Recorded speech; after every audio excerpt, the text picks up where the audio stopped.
live on YouTube.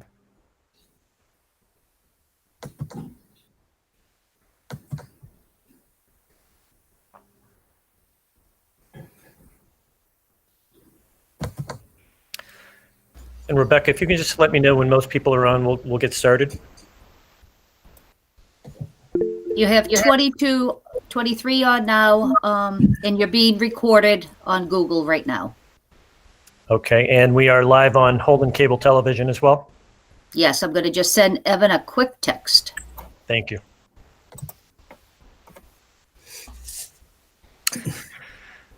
So without further ado, I'd like to introduce myself. I'm Superintendent Darryl McCall from the Wachusett Regional School District. Welcome to the FY22 Budget Roundtable.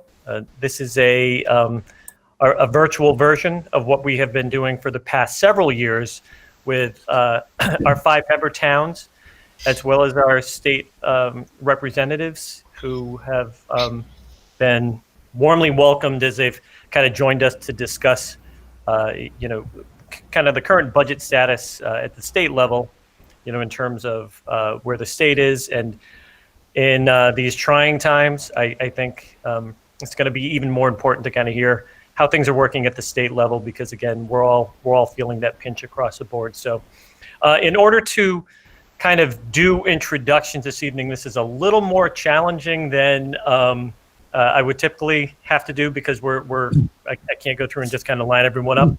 But maybe what I could do is start with our reps at the state level, because I know we have Senator Cronin here. Let's see, Representative Joe Quine. I think Representative Ferguson is here.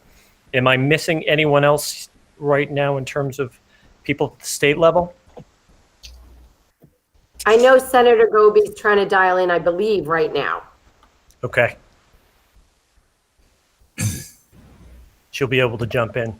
And then at the town level, we have people from all 5 towns, so town select board members, FinCom members, and also we have our town managers or town administrators. So maybe what we'll do is I'll start with the town of Holden. If you just want to introduce yourselves, we'll start with Paul Challenger, and then just go on down. So Paul, if you just want to introduce yourself.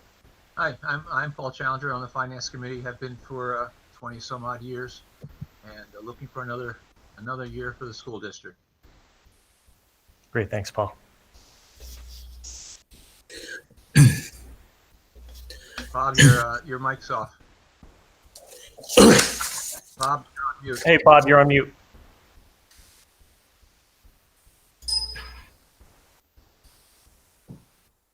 There we go. Can you hear me now? Yes. All right. Sorry about that. No Bob problem. Legane, Chairman of the Holden Select Board. Looking forward to having a good conversation and start planning for the next year. Great.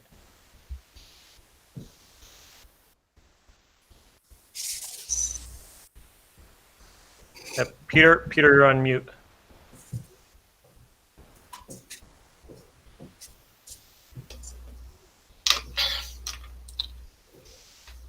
I can speak for you. Peter Luke's town manager from Holden. I can go there. Okay, There you go. All right. Yeah, Peter Lukes, town manager from Holden. Normally we host this at our senior center.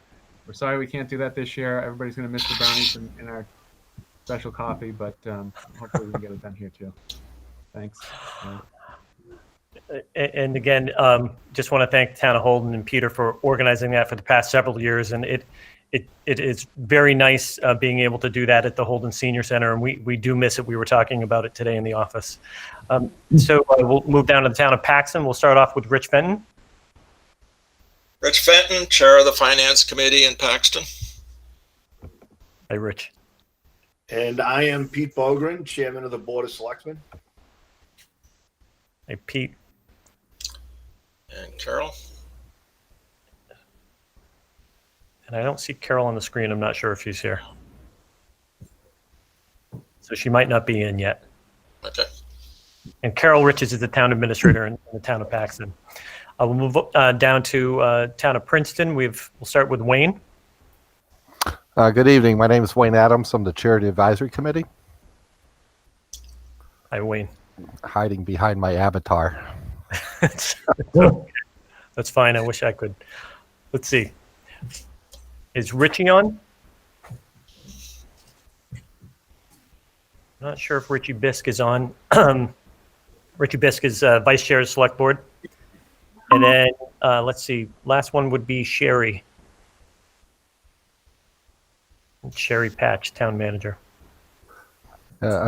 This is Wayne speaking. I see both of them are logged into the system, but they're not unmuting, and maybe they're getting a coffee. Okay. Okay. Yeah, sometimes it's a little precarious. I think I just figured out how to unmute myself. Can you hear me now? Yes, we can. Okay, I'm still learning this technology. Of course, now I only see my picture and no one else's. So I think we needed a training session first. I'll remember that next time if we ever have to do this again. But thanks for organizing. It's definitely a different environment. It is. One of which we've been living for a while. Thank you so much, Rich. Move down to Rutland. We'll start with Karen.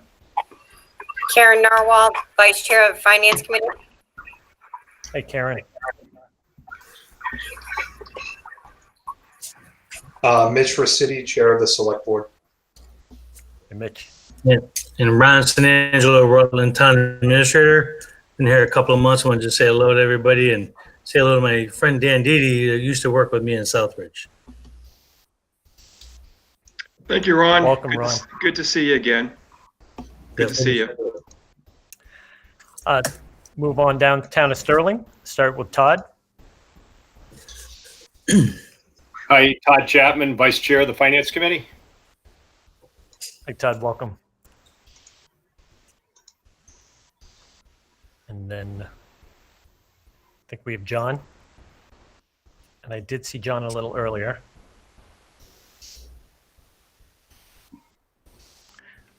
You know what, John? I can see your lips moving. I can't see and it looks like you're not muted either.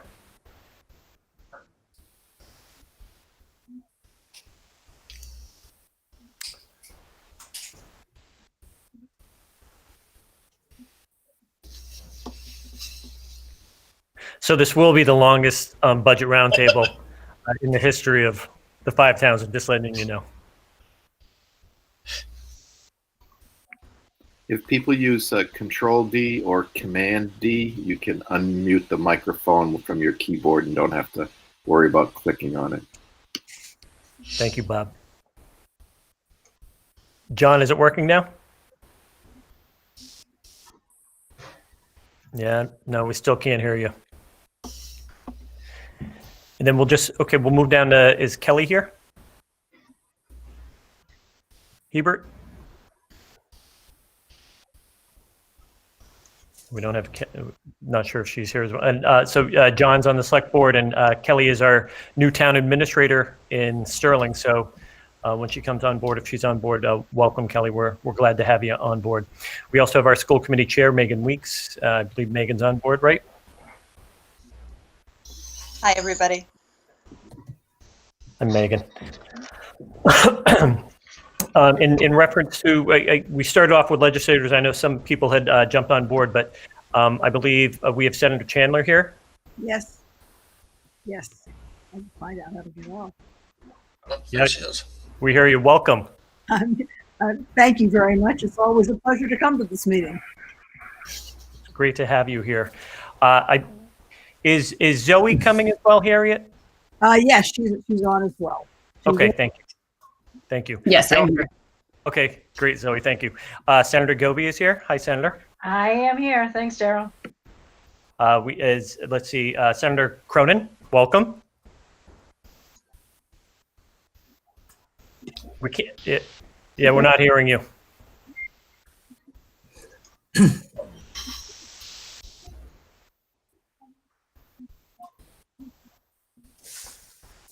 I love technology.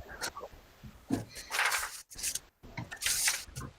think sometimes, and Bob Burlow, my deputy superintendent, Bob, whether or not it's, if people jump off and come back on, whether or not that's oftentimes we're doing our meetings, we'll tell people to do that. And it's typically that resolve That this. does help to refresh, yep, and maybe fix the problem.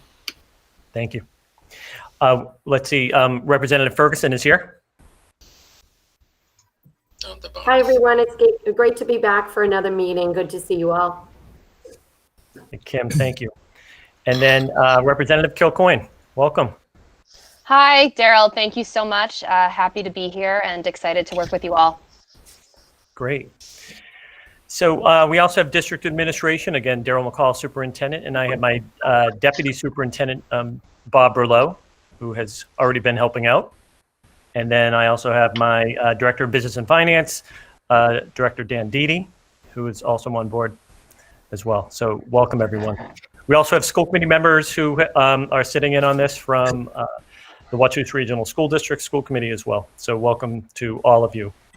What we typically do is we start with a quick conversation on the part of the state reps, and if we could quickly maybe just talk a little bit about maybe FY21, how that kind of wound up, and trying to predict where we're going with FY22. So again, I welcome any of you to start. Typically, it's how people are sitting left to right. So maybe we could start with Representative Ferguson. She's on my left right now. So if she doesn't mind, or if somebody else wants to jump in, that's fine.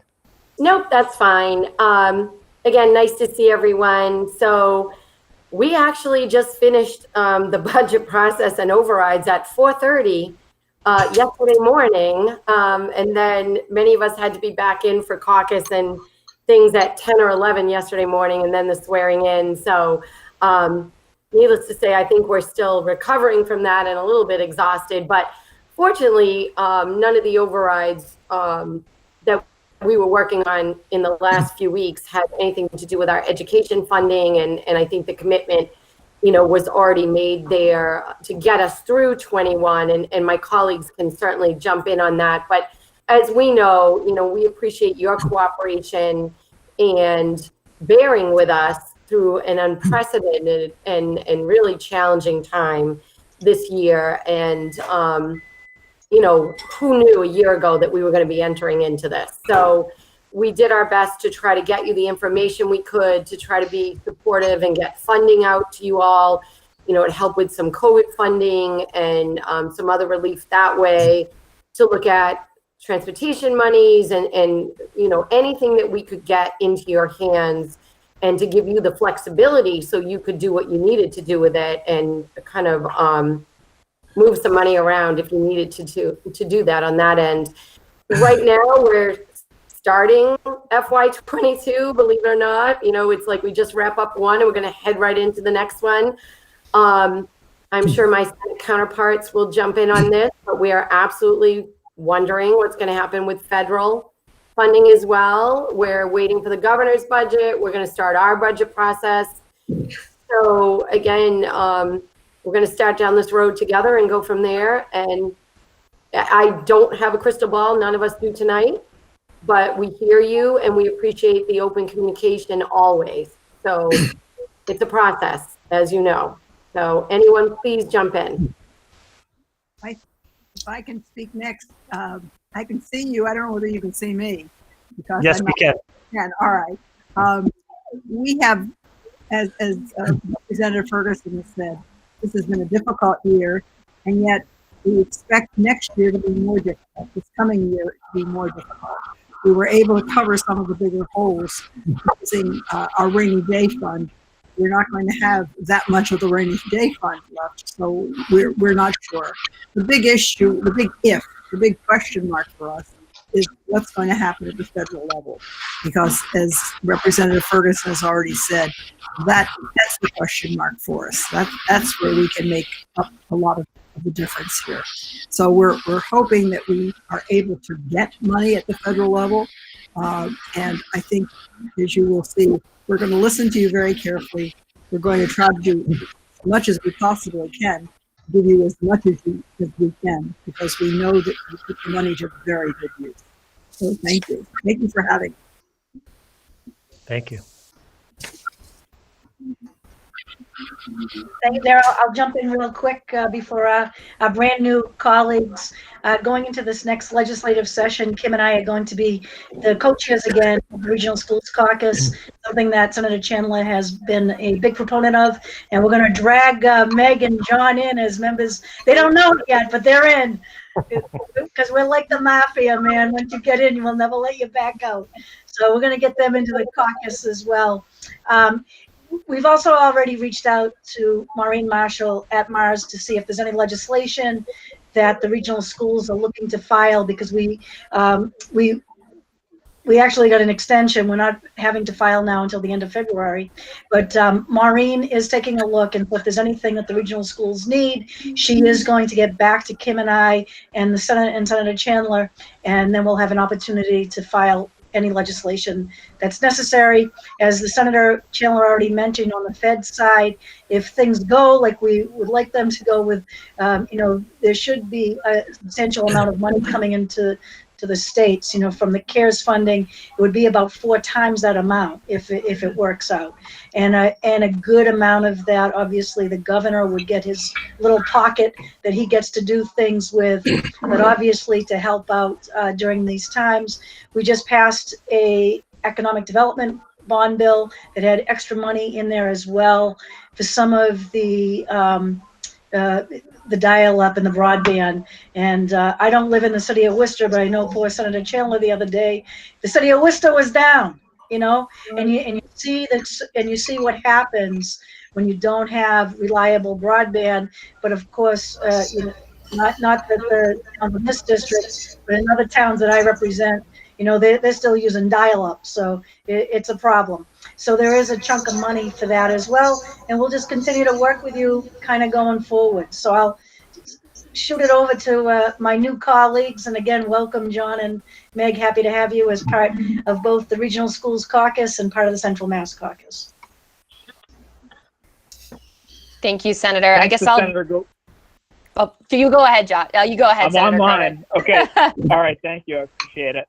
So Senator Cronin here, myself and Representative Kilcoyne are completing our first full day in the legislature. So just wanted to introduce myself to you all. I represent the town of Sterling here in the school district. And I think one thing that I'd like to flag that was reported today by State House News is over the past 6 months, state revenues collections are up $350 million, more than $350 million as compared to the same pre-pandemic 6 months last year.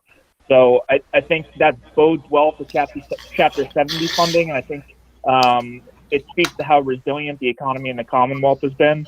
But I'll pass it over to Representative Kilcoyne and just look forward to working with all of you in the future.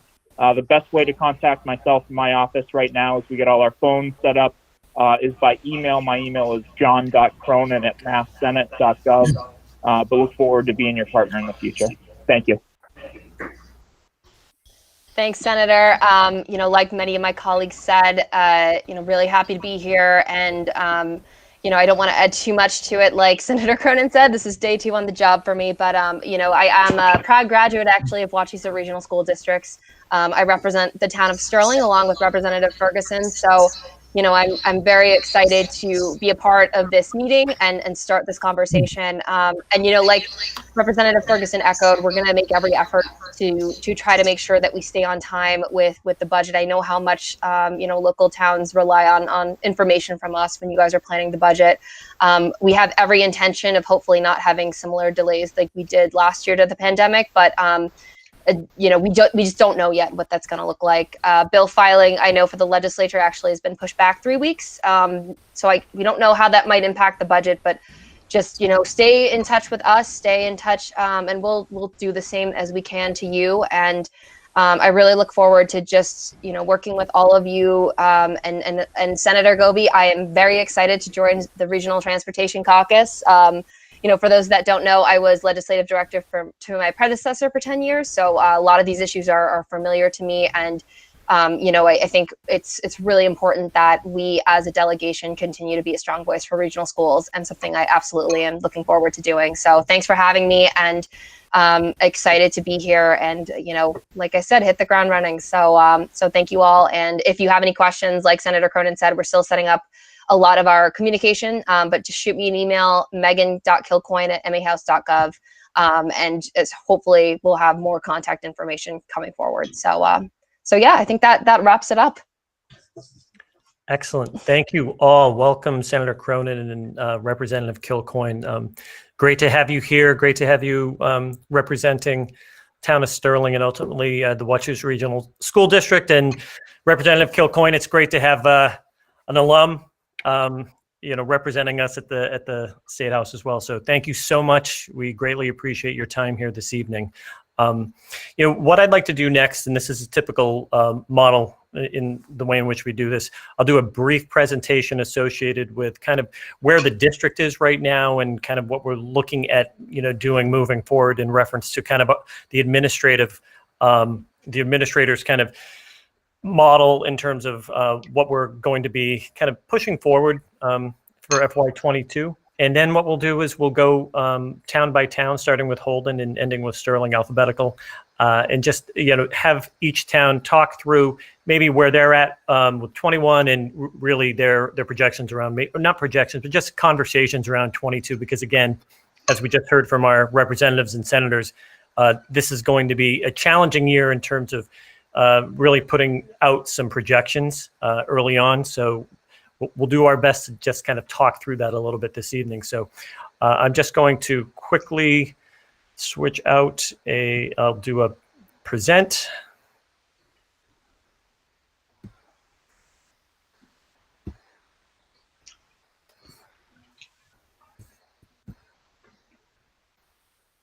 And if one of Dan or Bob can just tell me that. Yep, you can see it.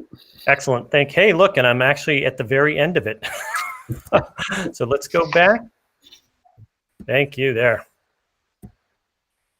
Okay, so welcome everyone to this meeting again. It's great to have all of our representatives as well as all the reps from the town and school district and also the school committee. So we've held budget roundtables now for several years. We used to hold them downstairs in our curriculum center and got a little tight. So ultimately, Town Manager Lukes offered up the senior center in Holden, and we've been holding them there for the past few years. So again, this is our first virtual meeting, and really it's a chance for us to sit down and talk a little bit about where we're going as a community moving forward in reference to FY22. So our budget, and people will know this as if they've been kind of going to these for the past several years, it's really based upon our strategic plan that we're basically wrapping up this year. It's really the 5th year of the plan, but we have 5 main domains, and they're broken down by leadership, governance, and communication, aligned curriculum, effective instruction, professional development and structures for collaboration, and then student social, emotional, and health needs. And that last domain right now is really one that is coming to the forefront as we kind of go through this entire pandemic process.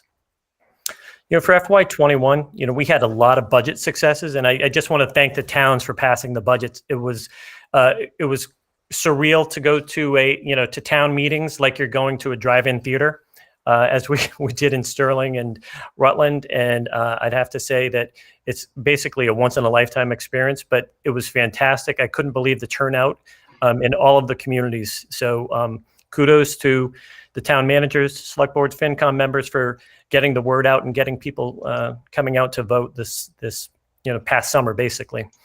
So, we just wanted to thank everyone. We got through our final year of the Chromebook program up at the high school, and we've been able to actually trickle that down into our middle schools this year a little bit. Our textbook plan continues to move forward. We've had to kind of rearrange some things this year because of the pandemic. So we've put a lot of money back into technology and apps that help support remote learning. We continue to support our math programs, our science programs. We put a lot of money back into the music department. And then, just the regular classroom supports that are so vital to keep our buildings moving ultimately.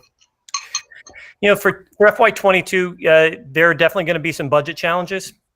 So, we have lost students this year. We've had students that have gone on to have stayed home. They're being homeschooled. Other students have decided to go to private schools, parochial schools. So state aid will be impacted. And that's something that's happened in all communities throughout the state. And I have been in contact with our reps and our senators over the past several months about this. And they've been very receptive to kind of moving forward with support around, ensuring that we continue to have a standard level of funding so it doesn't decrease too much from one year to another.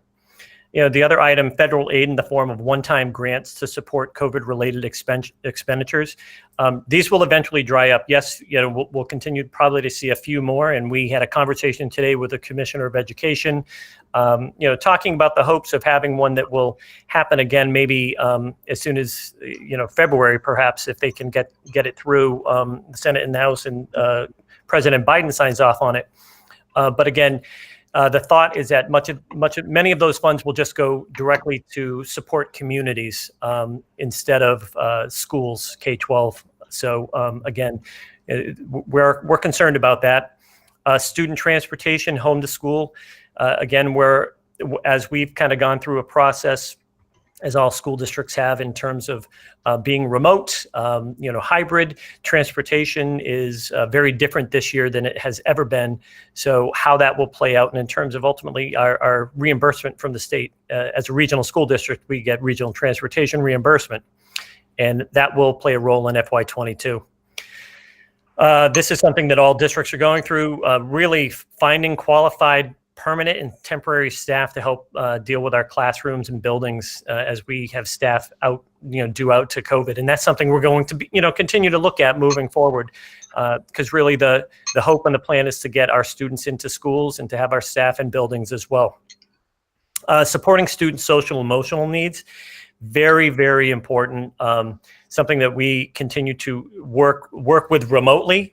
And, we have a director of social emotional learning, Dr. Keenan, and he has been just an integral part of really helping support our kids, and our staff during this entire, from last March on. And then, lastly, but not lastly, it's the instructional needs associated with what students are learning and how they're learning. It's something that we're continuing to improve and focus on every single day. So budget drivers for this year, again, it looks very similar to last year because we had to modify so much of what we did last year in terms of the budget. So, putting those elementary counselors into our buildings right now, we do not have elementary counselors. Putting out our Font System Pinnell, which is a reading program that we have for grade 3.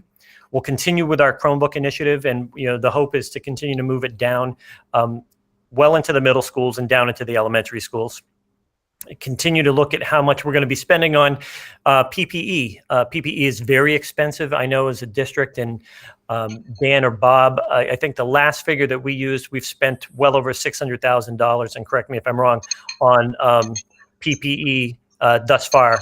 And again, we're in a place where we haven't had kids, many kids in schools thus far. So again, that number is going to rise.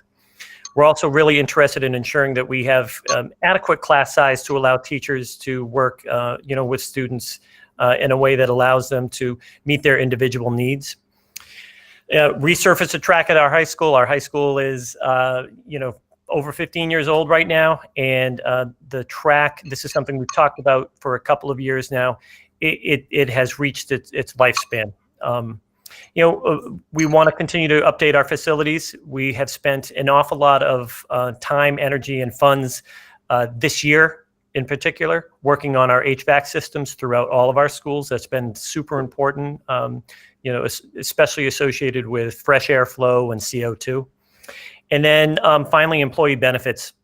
We've been told there's going to be a fairly decent increase in terms of our health insurance costs, and hopefully that'll get finalized fairly soon. But again, that's another large budget driver, as it oftentimes is for the municipalities. So for the administrative areas of focus, we want to continue to provide instructional materials and technology. And, when we don't have the funding for these particular items, it does adversely affect student learning. We want to continue to expand our social and emotional supports for students. And, we know students who are well-adjusted, they will perform better in the classroom and ultimately better in life and in our communities. We want to continue to address our class size issues. And I talked about this earlier, smaller class size, it really maximizes the educational opportunities for students.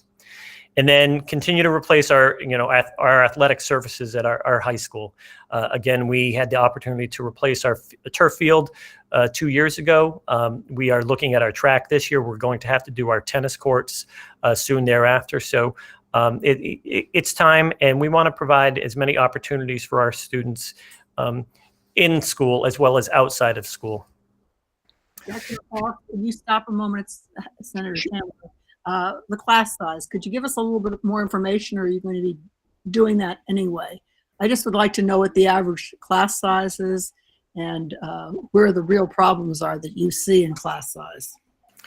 Well, ultimately, what we have, because we have a variety of grade level configurations in our schools, Senator Chandler, oftentimes it's really dependent upon the growth associated with a particular town or grade level going through schools. So we have that issue, but we also have some issues at our high school where we have bubbles going through. And if we have a large bubble going through, oftentimes we'll have large class sizes, especially for some of our AP and honors classes, where we could have over 30 students in an AP class. And in fact, I know that's the case this year in many situations. So it's something that we've been trying to address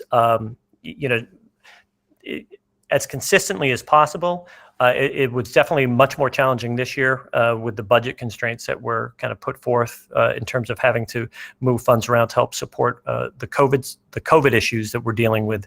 But again, we'll have to assess how this looks as we move forward, depending upon our the number of students that we have. But no matter what, with 7,000 students, 6,800 students, whatever it might be, starting off our school year next year, we're still going to be in a situation where we don't lose 100 students in grade 9 at the high school, which allows us to, reduce that number or move teachers to 10th, 11th, and 12th grade. It typically happens across the district, across the 5 towns.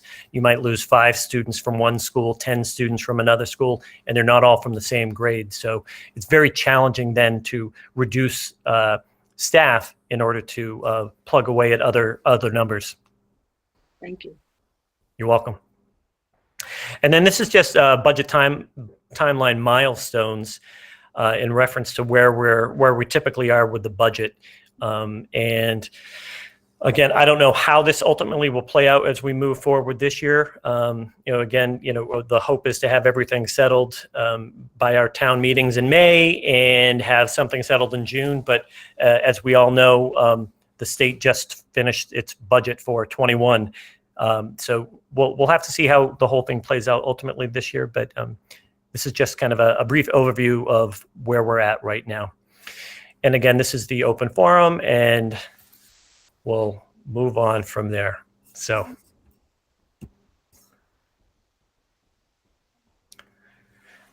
thank you for sitting through that. It's still a little strange doing it this way and not having the opportunity to see everyone while you're doing it. What I'd like to do now is move on to our towns and really give them the opportunity to talk a little bit. And I'll start with Holden. So if, Darryl, yes. This is Paul. Can I ask you a couple of questions about what you just said? Of course, Paul. For the fall, no one knows what the future is going to be, obviously, but the vaccine is coming. What level of students in school are you planning for in the fall? 100% back in classrooms, or are you planning some sort of hybrid, or do you have to plan all 3 versions again? Or we actually just had this that's a great question, Paul. We had this conversation with the commissioner today. The hope is to have all kids back in 100% in the fall. That's the hope. They are going to be making recommendations around guidance, especially around transportation. That's really what ties our hands right now, because we have so many kids on our buses, and we can fit at most 24 students on a bus right now, rather than our typical 72. So for a regional district with so many kids from across, 5 towns, having our, 1/3 of the actual ridership available makes it very challenging for us to even offer up that opportunity. My guess is the commissioner will probably ask school districts to continue to have some type of plan associated with hybrid moving forward. That would definitely be my guess at this stage of the game. One of the issues is that there's still no real timeline associated with yes, the rollout is happening in reference to the vaccinations, but it started slow. It will eventually pick up. He talked about it going from a trickle to a waterfall, so that will eventually happen. The great thing is that nurses are part of phase 1, our school nurses. Teachers, educators are part of phase 2, and that's supposed to happen between February and April. How that kind of plays out, I think it's really dependent upon the state and how that is going to be discussed. And ultimately, any of our state reps or state legislators, if you have any more information on that, that'd be great, because again, we hear from DESE, but if there's anything else that anyone could add, that'd be great. And Daryl, if you're expecting kids back into schools, do you think you're going to get? You had a student population drop this year because, as you said, students were homeschooled, et cetera. Would you expect that to reverse itself next year? Are you planning on going back to a kind of a standard population, or do you think you're still going to be have a lower population? I still think we could have a lower population, Paul. If it's not a definitive, we can get every single student back into this building, into our buildings in September. I think some families will say, you know what, I'm still going to homeschool, or I'm still interested in having my student attend a private school or a parochial school or a charter school. So that could still be the case. I'm just not sure what the numbers are going to be. Yeah, I know there's no way of knowing. I just wonder what you were planning for in your budget. How many teachers you're going to have and so forth. So it's a great unknown, though. It is. Thanks, Daryl. Okay, thank you.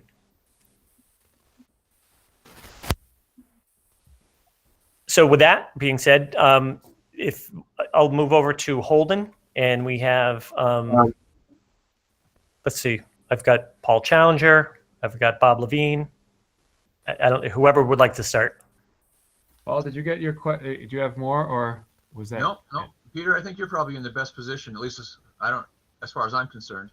Well, we've been going over. We actually went over more of our budget today with my town accountant and some senior staff. The question that we get, to my office more often than not is, am I going to have a rebate on my taxes now, and what's my refund because the schools aren't open? And we explain that that's not how it works. In the town meeting, the budget is passed, and that's the budget we live by.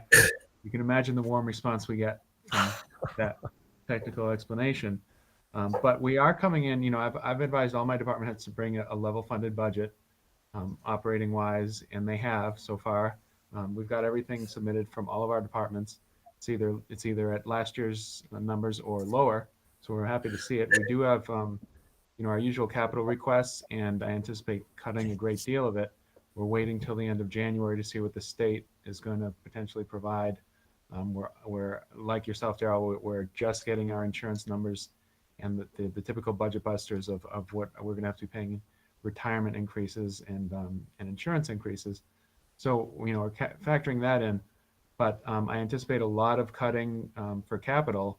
And as I said, I think to the Board of Selectmen last week, historically in the last few years, the schools have come in with about a $1.8 million increase for the town of Holden alone.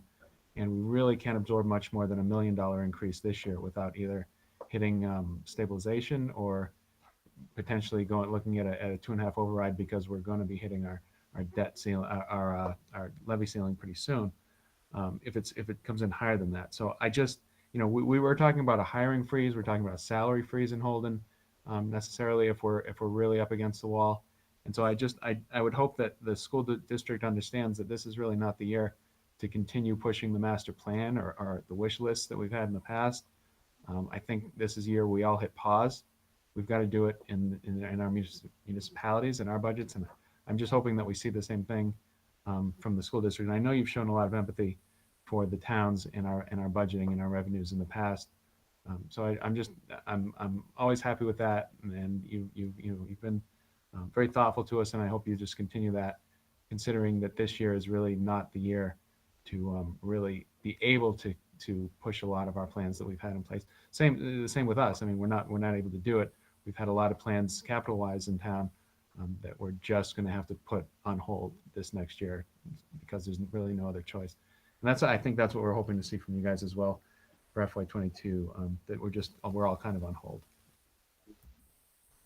Yeah, Daryl, this is Bob Levine. It's to double down on what Peter was saying. You know, like all the other towns in the district, we're a destination for a lot of people in central Massachusetts, and schools is a huge part of that. And we've always been very willing to reinvest and talk about building new schools. And we invested millions of dollars last year into the HVAC systems in the schools, and we're willing to do that again. But one of the things that really drives us as being a destination, like the other towns, is DPW. It's our public safety. It's everything that goes along with that. And we're, over the past few years, I know the Board of Selectmen has raised concerns with Peter, and he's done a great job with his department heads and with FinCom on sharpening the pencils to make sure we're not reducing there. And we have a master plan as our population grows to increase our public safety funding and increase rec and DPW, all the things that make us a great community. And like Peter said, this might not be the year to keep pushing forward, because, you know, we've been hitting the brakes for a while now, and we're ready to do it again this year. Because we know that it's going to be super tight. But again, ask that if there is some sort of master 10-year, 5-year plan for spending, that, you know, maybe it hits the pause button for a year so we can get going, and we can kind of reset ourselves and work with you all to make sure that we're all in line over the next 5 years as well. Daryl, I did have one question. You know, as you're building out the budget here, I know there was a lot of cost drivers going hybrid.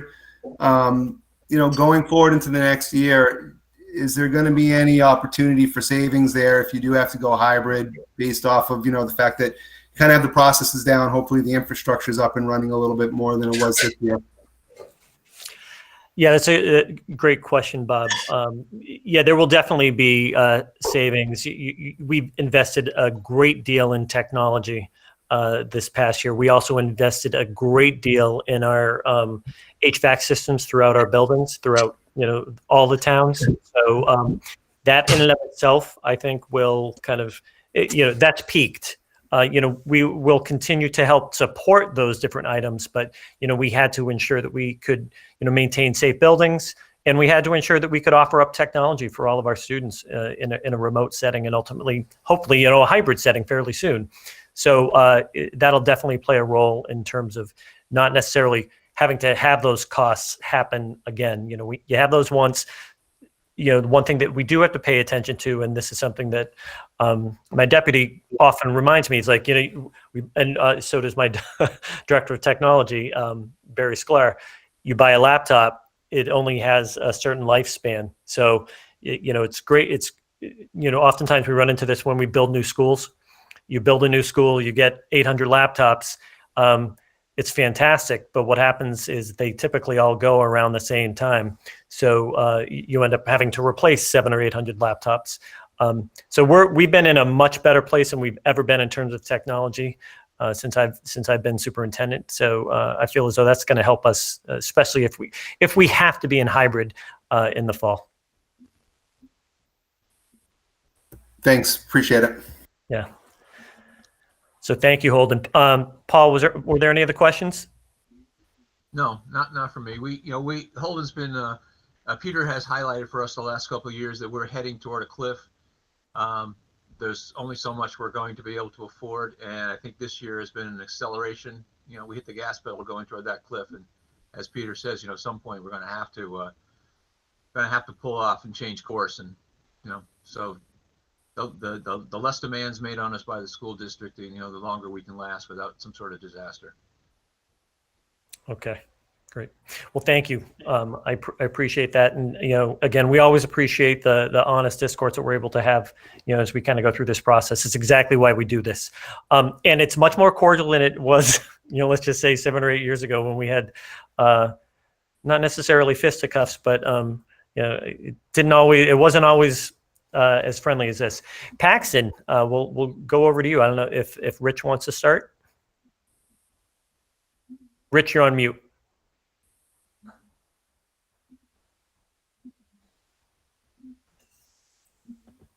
You're still on mute. Oh, there you go. Okay, good. Okay, we're all aware of the difficulties that the students have encountered this year, that this pandemic has affected educational progress of the student is undoubtedly obvious to everybody. What we are afraid of is that the school administration is going to try to reverse the effect of the pandemic as completely and as soon as possible. And this, of course, will require the application of a considerable budget increase. It's necessary for us to remember that families in the town have been affected by this pandemic as well as the students. Many families have lost their jobs. There have been furloughs going on, a considerable number of them in my neighborhood, for example. And so consequently, the people who are actually paying the taxes in order to accomplish what the town wishes to accomplish are severely limited in what they can do. We do not know at the present time, as I'm sure it's been said a number of times tonight, how much money is going to be needed to be budgeted for reversing the effects of the pandemic, and we don't know how long it's going to take before the students reverse themselves to what they would normally be expected. But we do have to remember that at the end of the day, the people pay the taxes, and the students live in the towns, and the students rely upon the police department, fire department, DPW, recreation, library, and the operation of the town, et cetera, et cetera, et cetera. So any amount of cutback on any of those is going to affect the students as much as a cutback on education would affect the students. So we have to look at the big picture on this whole thing. Now, last year, with respect to Paxton's budget, we put no money into stabilization. We put no money into capital improvement. We, in fact, used all of our OPEB. So our OPEB account is at 0 right now. We used all of our free cash. And if it wasn't for a grant that was applied toward the regionalization of dispatch, we would have ended up with a $30,000 deficit, which would have been very difficult for us. So I think in the process of putting together a budget, one has to include not only consideration for how rapidly we can reverse the educational effect of the pandemic on the children, but we also have to remember that it is the town that needs to survive as well. And so that is one of the things that we are concerned about. Thank you. Peter, do you have anything to add? No, I think you covered it pretty darn well. Last year, we just scraped by. That's the bottom line that Rich is trying to get across. Paxton just scraped by. We benefited from the fact that the state legislature allowed us to hold our annual town meeting in August rather than the beginning of May, which means that when the 4.48% increase passed in the school budget, we were able to make cuts and empty our OPEB account and use all our free cash to bring forth a balanced budget. Well, there is no OPEB now. That grant has been used that we use for dispatchers. So we're on the cliff that Mr. Luke spoke about. However, I just want to stress one thing. We are also the most recent town to pass a 2.5% override in order to fund the school budget, which was just a few years ago that we all supported. We can't go back and do it again. It's not going to happen. So I would ask the members to keep that in mind as they're putting together the budget. As I have said here, I respect the process. I respect the fact that it's a school committee's job to put together a budget, present it to town meeting. Just know that this year's town meeting may not be quite as cordial if we're looking at another 4.5% or 5% increase and that's the overall budget. I'm not talking about Paxton's share. So just really just echoing what Rich said. I think he covered it very well. Yeah, thank you. And again, as we kind of go through this process, I think, as these times are so unprecedented, and there's so many unknowns. I think this is probably one of the most challenging parts with this. Typically, we do this meeting the first week in November. This is typically when we have this meeting, and we kind of go through everything. I wanted to hold off as long as I could, and we really wanted to hold off until we had a state budget that was somewhat finalized. So again, I appreciate the candor, and we'll continue to work the best we can to continue to support the kids and continue to support the towns. But again, one thing we always have to remember, and I have to remind people, is that I work for the school district and I work for the kids as well. So but I also live in our in our community. So it's something that we're all kind of part of as well. So thank you, Paxton. Princeton. We can start with Wayne or Richie. Rich, if you're ready with your messaging, Sure. I'll yield you first. Okay, thanks. I think, am I unmuted now? Yep, we can hear you. Hey, I'll even let you see me too. Hey, great. Does that work? Okay. Yes. Listening to some of this, even though we've got problems, I think the ones we have pale in comparison to the ones in Washington yesterday. And the fact that we can actually have a civil discussion and disagree is pretty healthy. And I think we need to remember that. I could go on about how horrified I am, but I'm sure everybody shares that, and I don't think I need to do that. Like the other towns, our issues are financial. So I'm going to mention 3 of them, and I suspect Wayne might add a few more or piggyback on some of my comments. Like previous years, the Chapter 70 formula is certainly a big concern for us.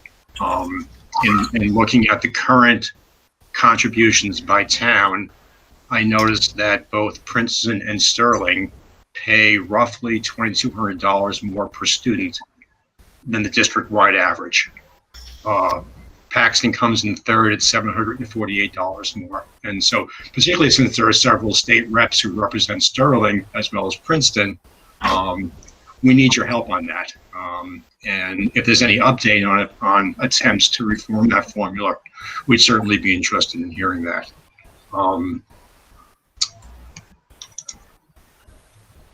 The next item is really similar to the ones that have been brought up before about the overall budget. So Daryl knows I'm a retired educator. 3 of my children went to the school system. My late wife taught in the school system, and I've always strongly supported the budget. But now when you're on the select board, you hear about the other needs in town. And the realization that Wachusett often goes up at 4%, and we're trying to maintain things at 2.5%. So it becomes, for me personally, it's a challenge because I'm torn between my personal care for education as a major priority and the fact that I represent the entire town. And in Princeton, we keep getting hit with major expenses. We have a wonderful new town administrator, Sherry Patch. The first day on her job, she got a call from the Department of Environmental Protection, which has led to an environmental cleanup of these things called PFAs.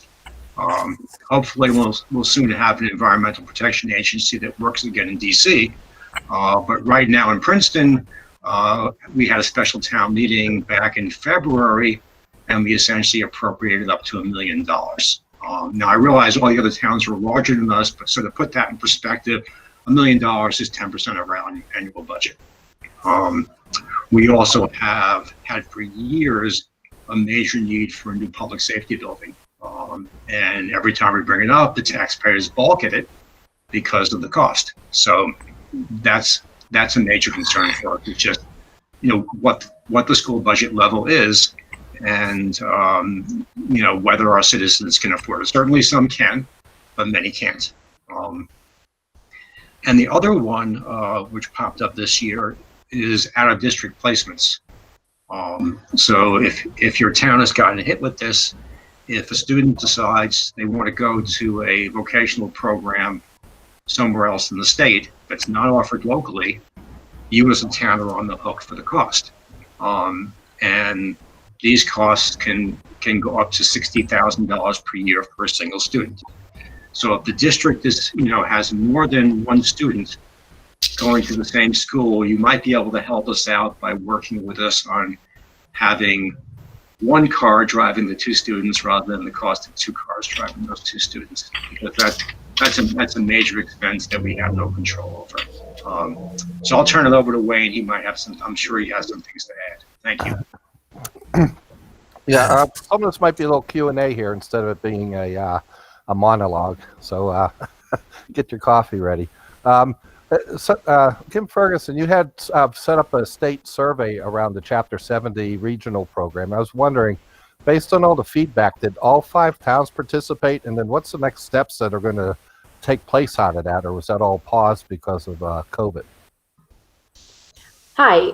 So I didn't personally set that up. That was actually part of the Student Opportunity Act that was lobbied heavily for with Chairwoman Peisch and members of your delegation.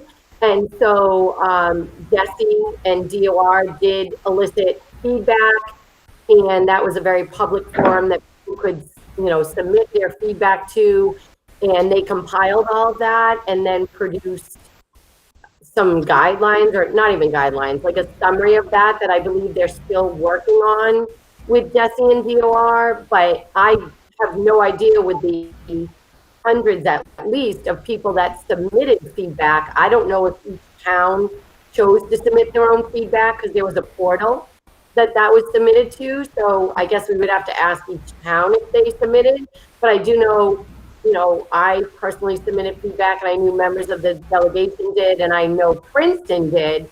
I just have no idea what, if others did. I wasn't copied on that, so I don't know. And where we go from here, I'm not sure what the state is doing with that, but that was part of the Student Opportunity Act, and we were able to get that incorporated looking at the overall formula makeup in terms of the aggregate wealth model.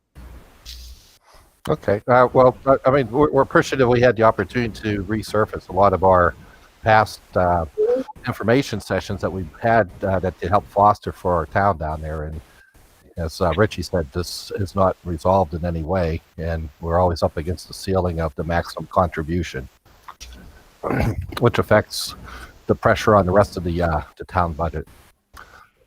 This one's a little bit of a process question for Daryl and Daniel. It's that last year as a roundtable, there was a lot of guidance that said try and keep the budget between 3 to 3.5% growth, and then you came back with a 4.5% growth. And I just feel that these tables will give good feedback, and then you come back with your hands tied and saying, "Sorry, got to pass on the big one to you guys." And I'm just hearing that we're going through this process again. That 2 towns depleted their excess funds already, and so as we're going into this next cycle here, we're still saying like try and keep it around 3%. If you come back with like 4 to 5% passed on the town on a district average, and sometimes even being in the 6% level, I don't know where's the pushback mechanism inside the district after you do your February town reports if we were in a regular cycle? So you have to remember, this is a budget that is, it's not Daryl McCall's budget, superintendent, it's the school committee's budget. So when we put forth a budget and we talk through this and we develop it and it's created, we look at what, ultimately the needs are in the school, Wayne, and in the schools, and what we need to support students and support our staff as best we can. So in a perfect world, yes, I would love to be able to say, yeah, we're going to be able to just be at that 2.5%, 3%, no problem. But in reality, when we start looking at what the needs really are within the building, oftentimes I have members who are looking for 6, 7, 8% increases. Dr. Ball, that will never happen. No, of course not. So we actually have, so there has to be, there's definitely a level of moderation, and we spend an awful lot of time, in dialogue and having conversations around what the most important needs are in our schools. And I can tell you, if we didn't have what we had just moving forward this year, it would have been devastating, in terms of what we would not have been able to have provided to the students.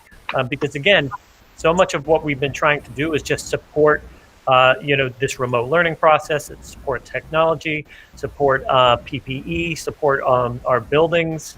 And again, as we've kind of gone through this process, we continue to have,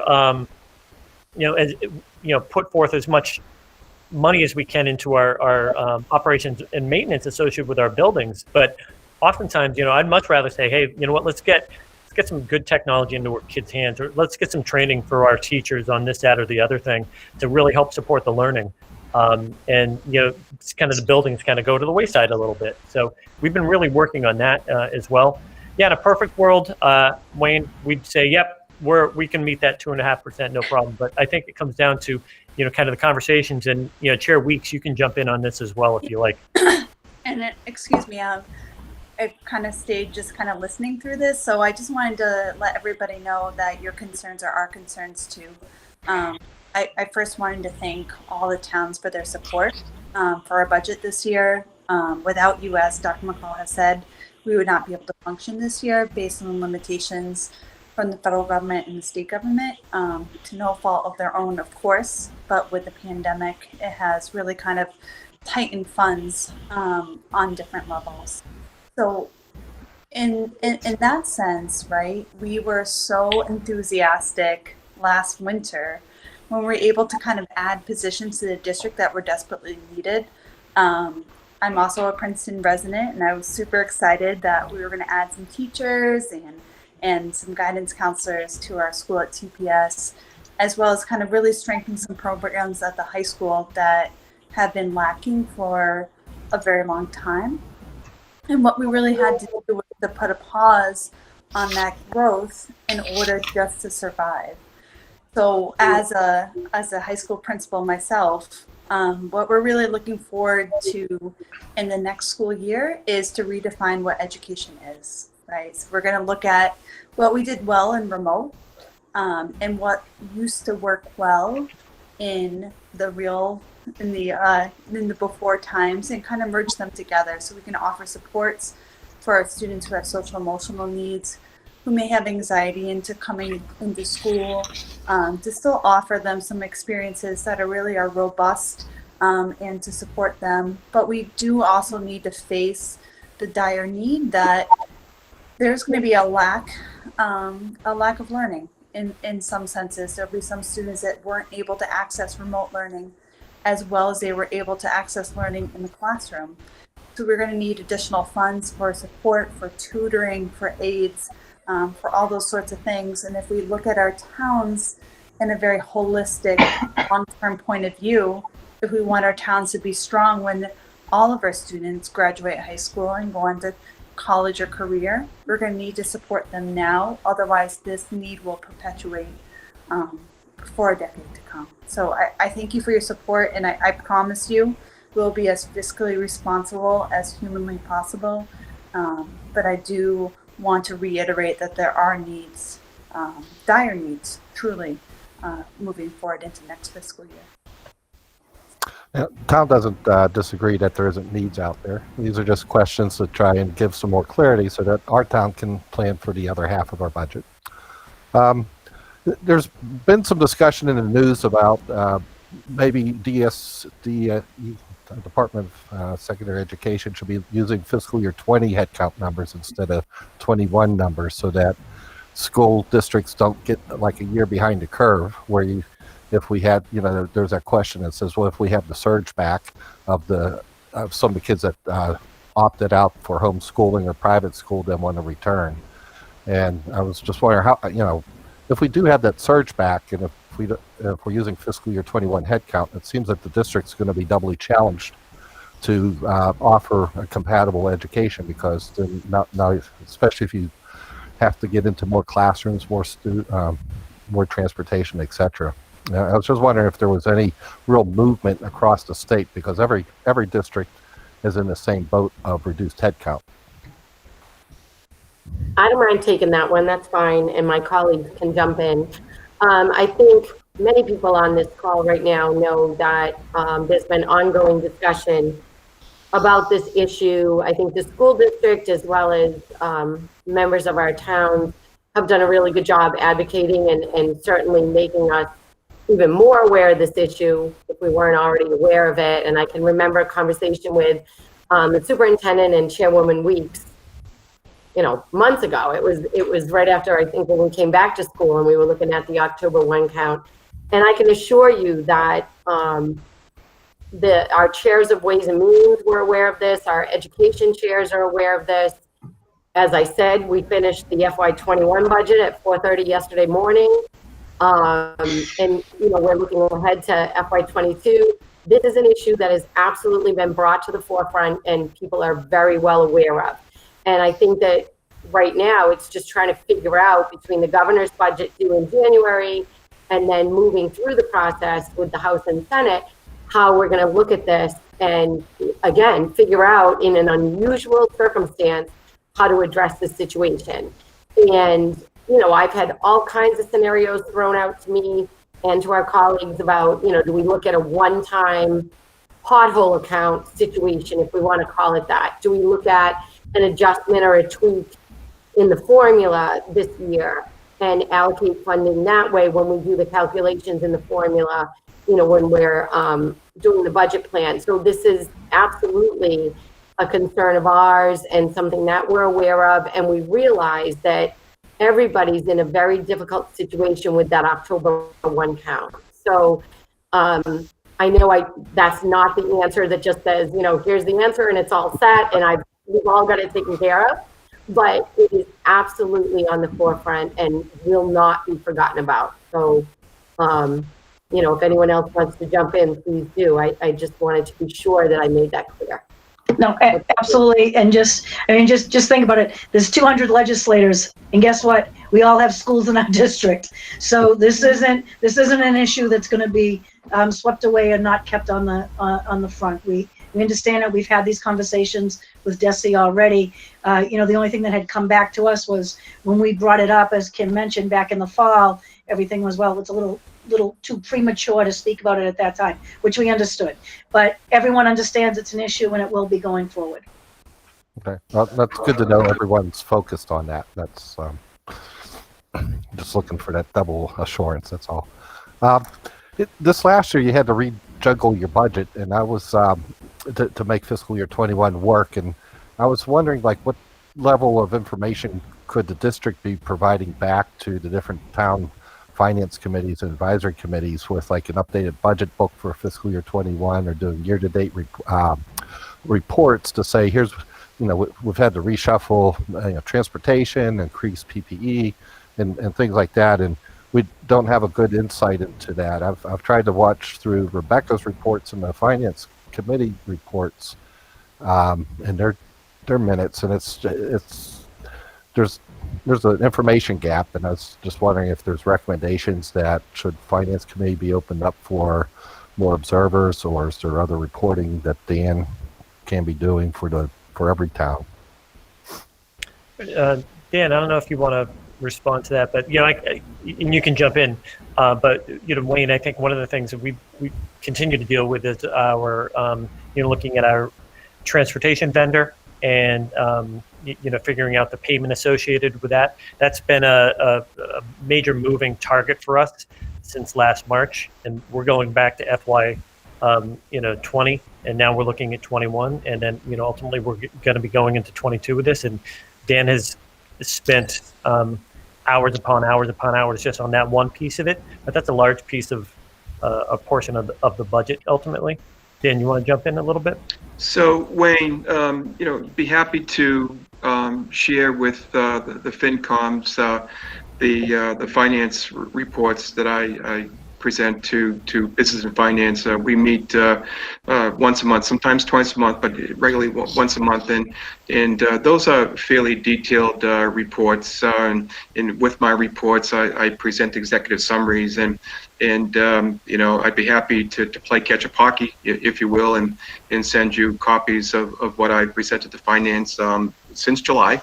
And if you have any questions, I'd be happy to set up a time, probably another virtual meeting, to respond to any questions that you may have. There have been a couple of changes that I think changes for the better. I think you know that we refinanced the debt this past October. We presented last July before the Municipal Finance Board, and we're looking to save a little bit over $600,000 over the term of about 9 years, and so there's going to be savings there. Certainly nominal savings in 21, but you know, moving forward in 22 and thereafter, there'll be, you know, more significant savings. Transportation, as Daryl said, again, we did make a deposit at the end of FY20 of approximately $150,000 into a stabilization account. So we're going to need to make that adjustment in 21 in terms of the transportation assessment moving forward. And then, again, as Daryl mentioned, the whole regional, the whole transportation issue from last spring, the readiness payment, as I call it, where we're getting close. We're not there yet, and I appreciate the support of finance and legal and the full committee to continue to have those discussions almost 10 months later. You know, to make some type of a payment to our provider, and there will be some type of savings there, and again, that's something that I am working on with my DOI rep, and that ultimately will benefit the towns from FY21, because those dollars we brought forward into 21, approximately 1.4 million relative to transportation. That's our encumbrance to pay both our home to school and our SPED providers. You know, we have a long way to go still with our SPED provider, Vanpool, but as I said a moment ago, we're getting pretty darn close with AA transportation, and so there is going to be a savings of X dollars when that is resolved, and that will fall to the bottom line in 21. The question becomes, do we apply that savings to the assessments in 21 or 22? And that's a question I've asked my DOI rep, and we're looking to have a meeting next week. Short answer, short question, long answer. Sorry.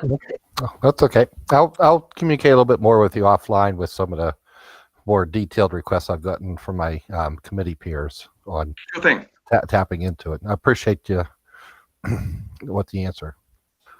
That's everything that I had. I didn't know if I guess one question I had, Daryl, was as you were saying that we're completing the 5-year program now, the 5-year strategic plan, and I was wondering,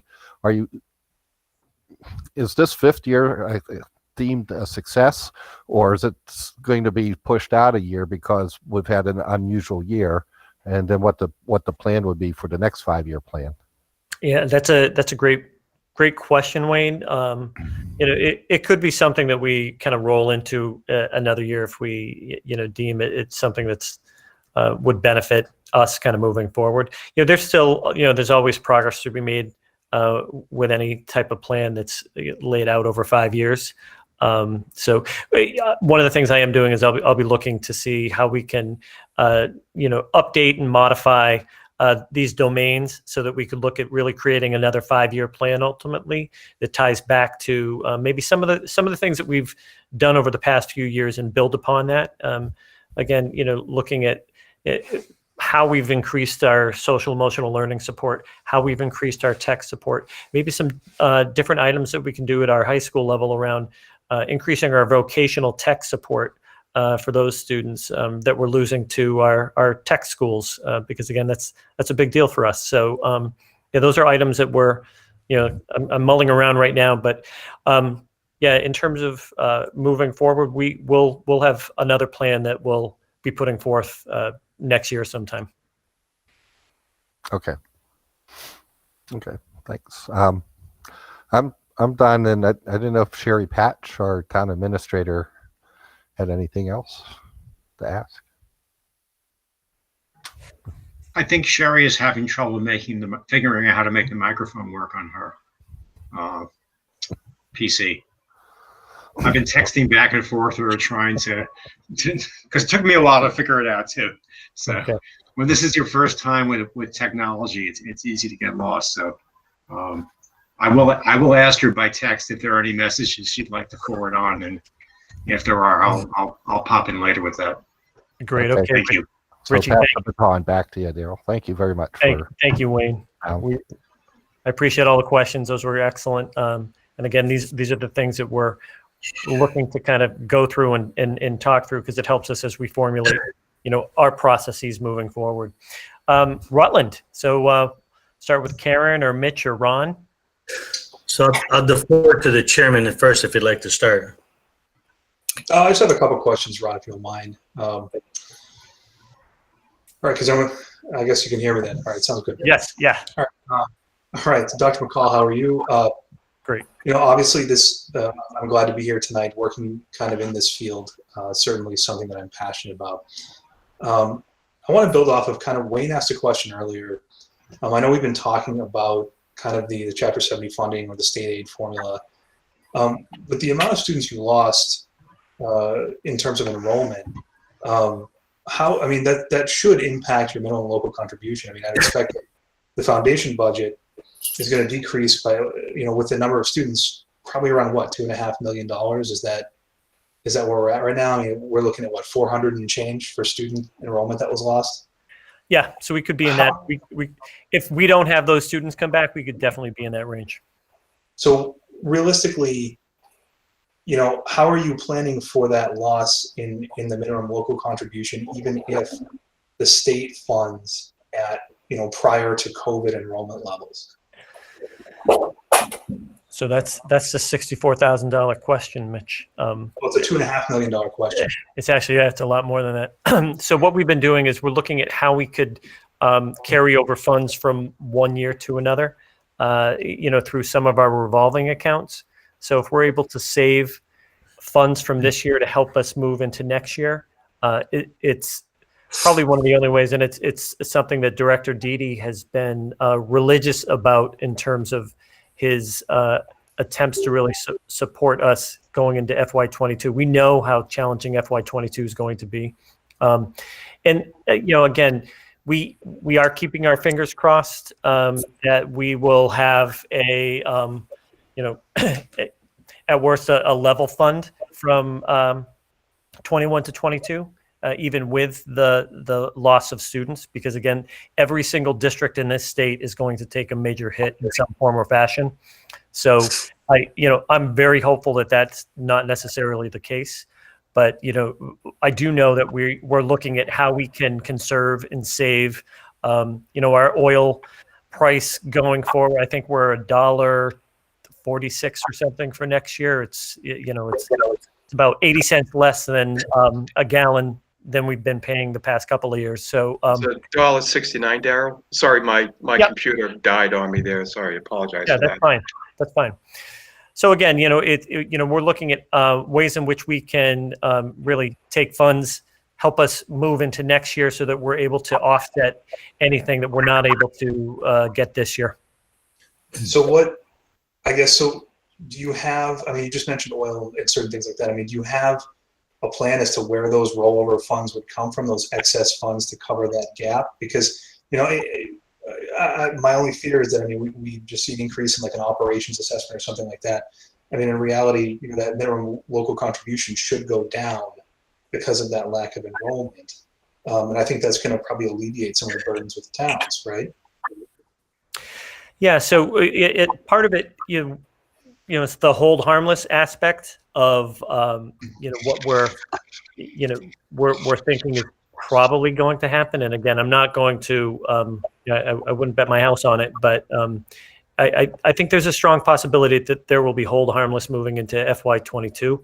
But with that being said, what we are doing is taking funds, and Dan, if you want to talk about some of the revolving accounts and how we're trying to help support that, it's really around looking at some of our transportation accounts, our circuit breaker accounts, any place where we can actually carry money from one year to another. Sure. So there's a couple of accounts where we're looking to bring forward into 22, and we did it in 21, and kind of a strange end product, if you will, of the pandemic is that it allowed us to bring forward these funds. For FY21, we brought forward, I think for the first time in many, many years, approximately $1 million in circuit breaker.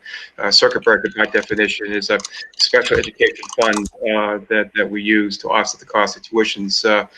We brought forward $1 million in 21, and the goal again this year, as I shared with finance, is to bring forward a sum of money in circuit breaker into 22.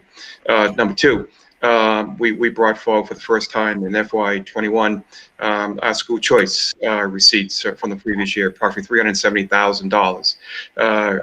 In 22, again, the goal, again, keyword is goal, is to bring forward a sum of money into 22, a school choice.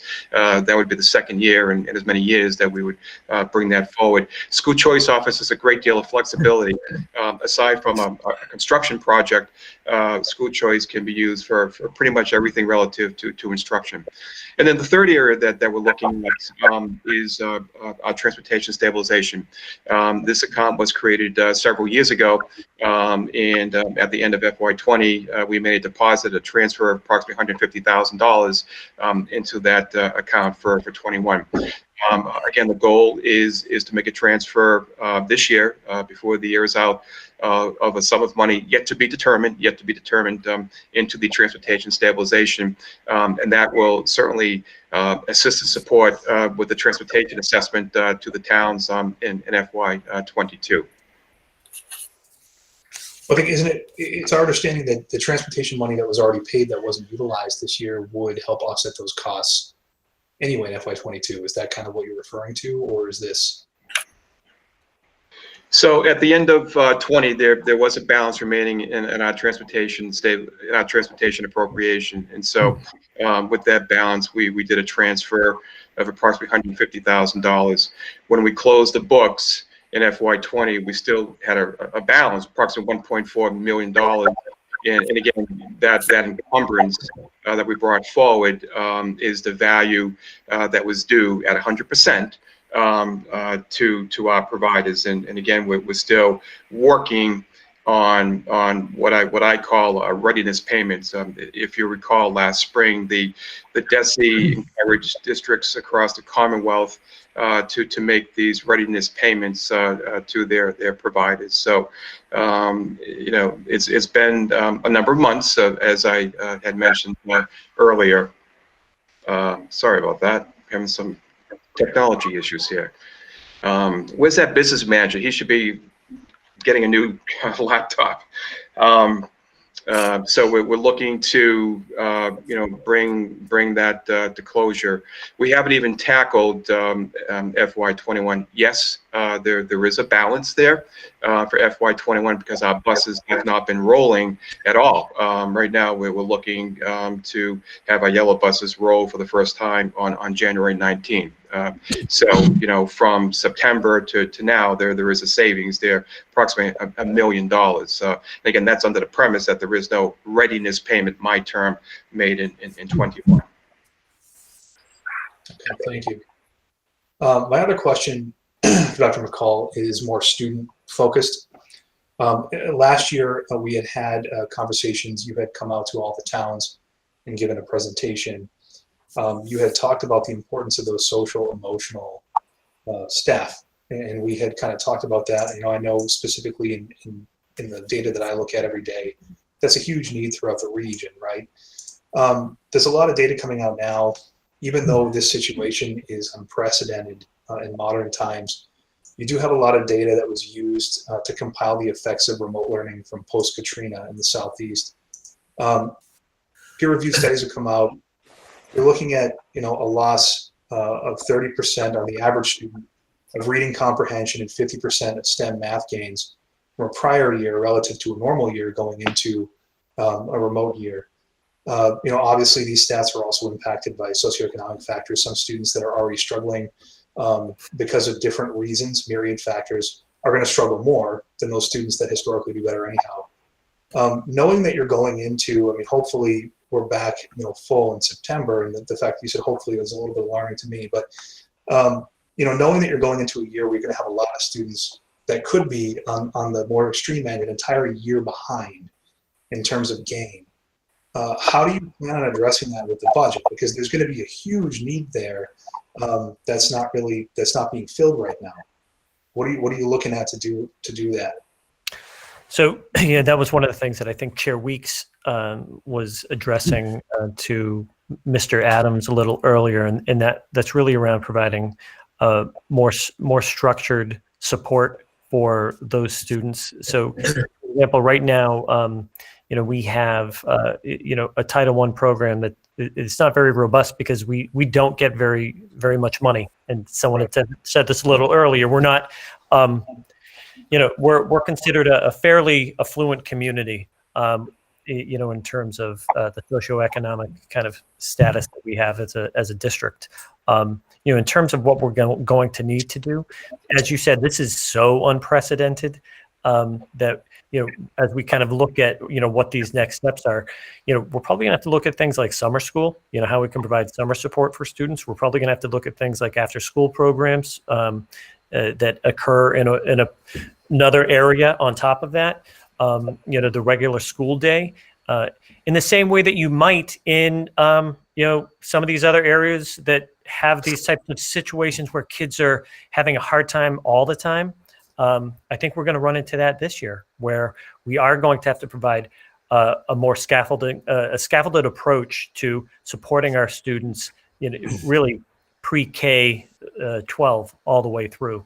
And I think that's the part that's still hard, Mitch, to kind of define right now. And we are having conversations with DESE about that, and they're starting to talk a little bit about some of that guidance. But I have a feeling what we're going to have to do is come back to it, because again, and you just said this, you're like, oh, I was a little nervous that you said, hopefully we're back in September. I mean, that's directly from the commissioner today. So as we kind of go through this, we're like, okay, how do we now take, what we have, utilize that to then support, how we're moving kids forward, what we're doing.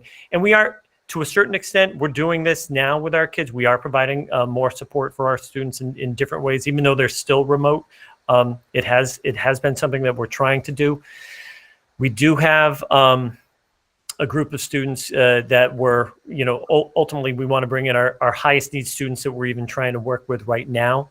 We're doing this in at our high school, where we're providing those extra support systems for them so that they can access. And it's really, oftentimes it's really about accessing the online learning, because certain students just shut down. They don't want to do it. So we have that component, but we also have, hey, listen, when we're back in person, we're going to have some serious support systems in place to get these kids, back on track. I think someone mentioned it a little earlier. Maybe it might have been Rich talking about, the concern, are you going to try to pump up the budget to, build up these support systems so that you can get these kids, gain this year right back. This is something that's going to be not just 1 year. This is years. This is literally years. This is not just Wachusett. This is the entire nation in terms of how this is going to play out.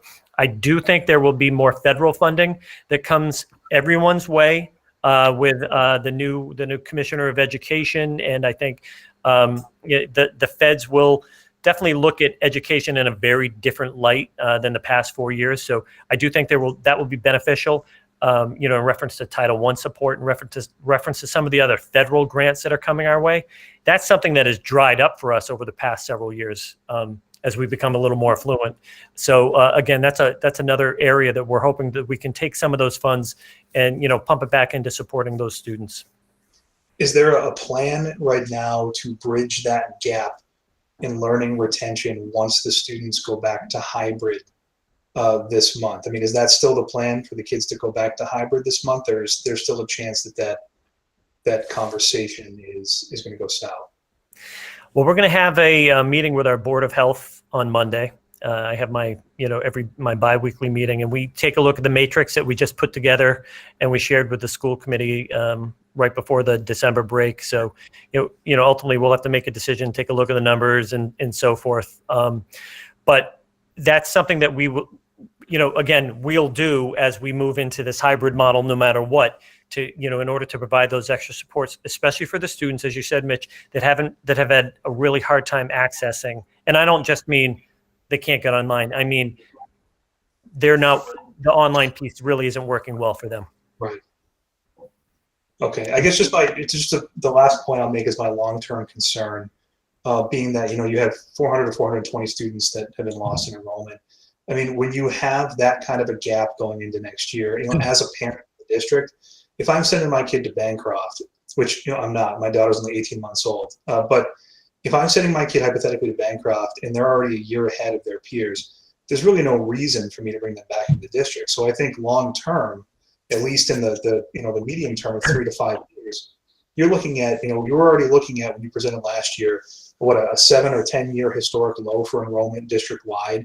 I mean, now you're looking at potentially, let's say even, a quarter to half of those students come back. I mean, don't come back. That's also going to impact the budget as well. And there's just going to be less wiggle room that you have to do things with. So it really just, that's a big concern moving forward. And I really don't think that, at least in our position, everyone's been saying the same things from the select boards. Look, we have other things we have to fund in town. We have public safety. We have all sorts of things that usually we have to make room for after the school budget passes at town meeting. It's going to be really hard to pitch, increases in these budgets when you have less enrollment and when you have a perception in these communities that, the transition back into hybrid and in person has not been handled appropriately. And I don't think that, that position is necessarily unfounded as well. But I think, that's the concerns that we have that we're looking at. So thank everyone for their time. I appreciate it. And Ron, I wanted to thank you for your comments as well, Mitch, and I totally understand them and heed them as chair of the school committee and also as a parent of 2 sons in the district.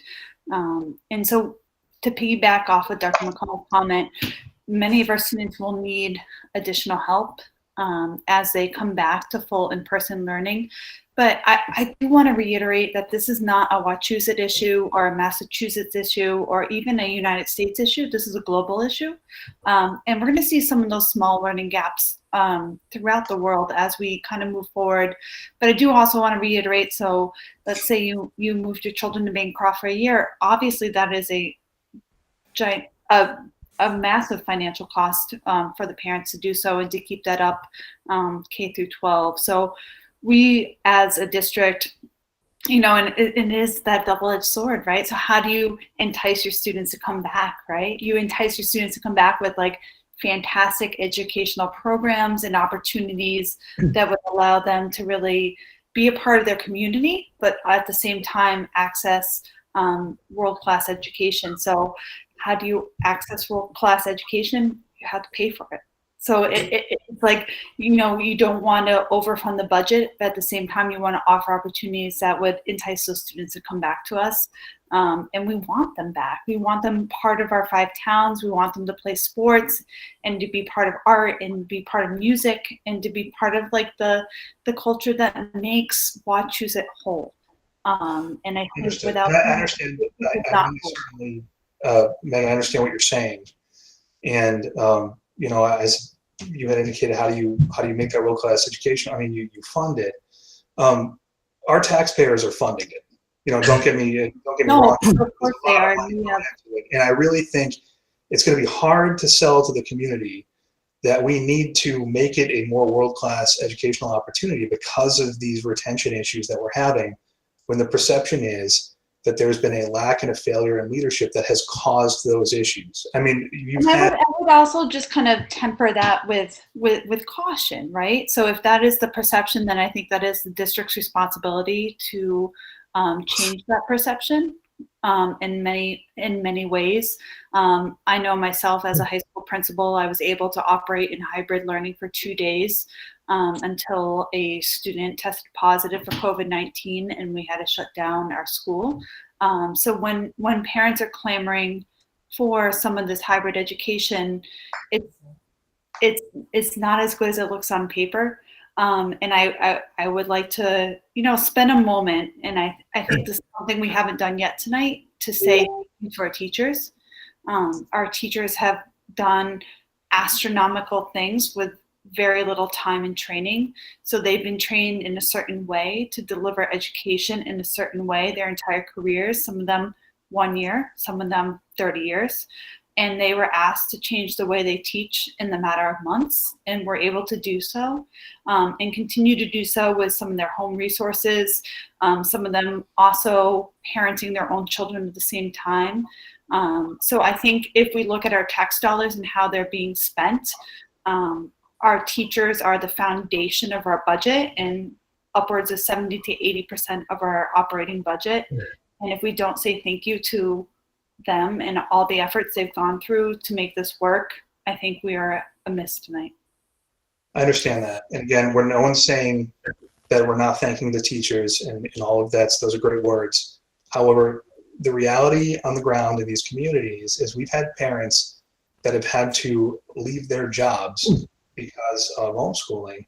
We've had people make a lot of sacrifices. We at one point had the highest unemployment rate in the country during COVID. And it's just, there's a lot of concern that we're hearing at our level about what's been going on, and there's going to be a disservice done to our students in terms of learning retention that's going to have to be closed. No. That's I it. So I understand, Megan, what you're saying, but I mean, this question wasn't for you anyway. This was how we're addressing that in the budget moving forward. So I can certainly appreciate that. I can appreciate your perspective as an educator. However, those are the concerns we have. I mean, we have public safety. And they're so valid, and they are our concerns, because at the end of the day, the school committee sets the budget. So we are the ones that you guys need to speak to. Okay. Thank you so much. Thank you, Mr. Chairman. I appreciate it. First, Daryl, I want to thank you for setting up this meeting. It's very appreciated, giving us all an opportunity to express our thoughts on these issues. Also, I've had the opportunity in the 3 months that I've been here to discuss this whole COVID-19 issue on a pretty regular basis. And I appreciate, and I'll say to you that I think you're in a horrible position in terms of the decision-making you've had to make as to opening the schools or closing the schools or how to deal with the pandemic. I think this is all new territory, and frankly, there's no decision you could ever make that people are going to like, because you're going to have one group that likes it, the other group that hates it. So I think we have to recognize the difficult situation you're in. I also think that, and I want to make it kind of clear, I've only been here 3 months, but I've looked very closely at the Rutland budget, and I'm in the process of putting the budget in. I want to be point blank, and there's nothing you haven't heard before, because I've already had a discussion with you about this. The town of Rutland already right now is facing a $405,000 structural deficit.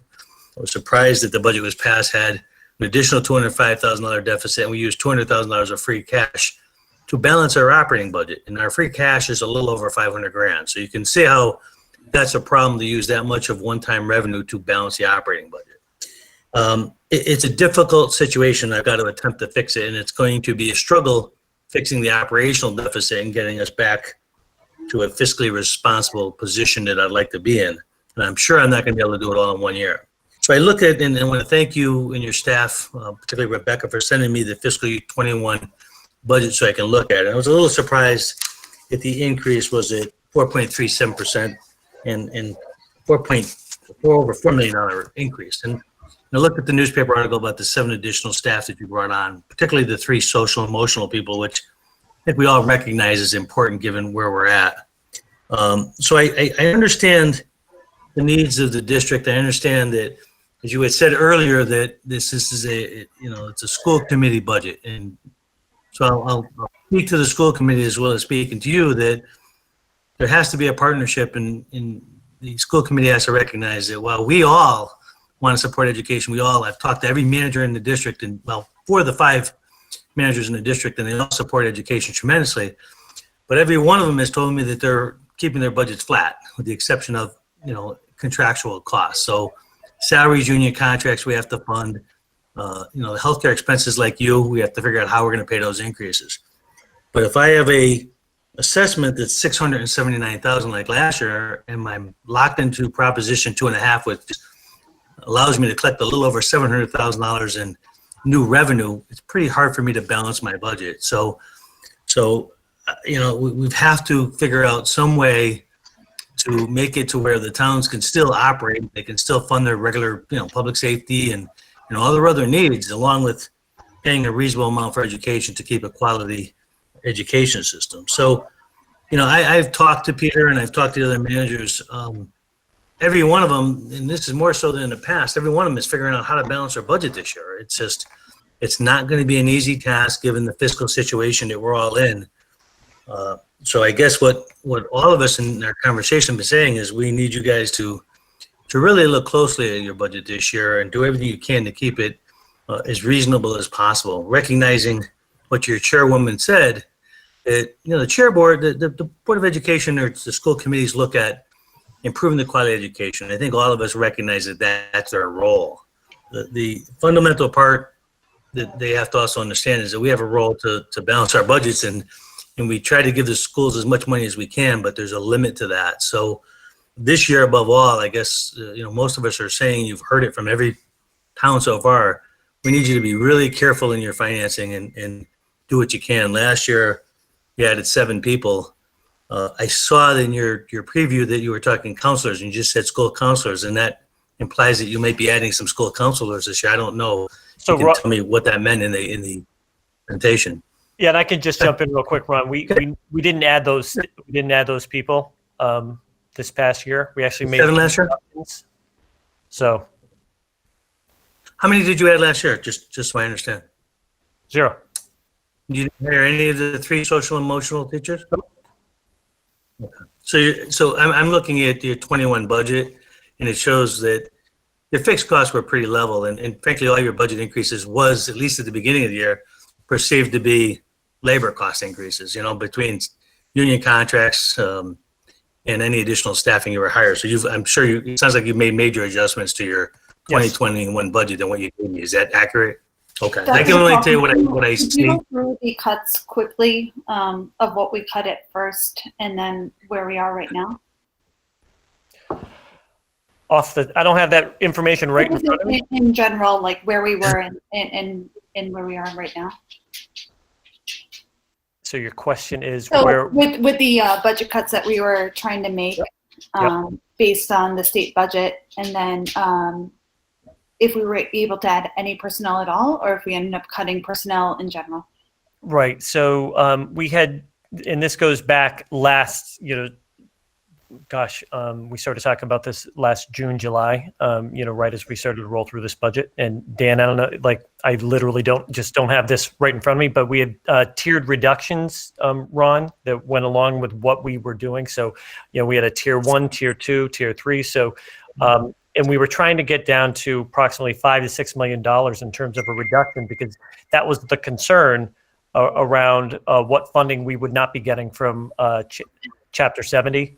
Ultimately from the state, and that was ultimately what we were trying to do. What might happen if we have to make that type of reduction, in terms of the funding. So we did not add, the new staff that we had in there. We did not add, some of the textbook items that we had been talking about this year.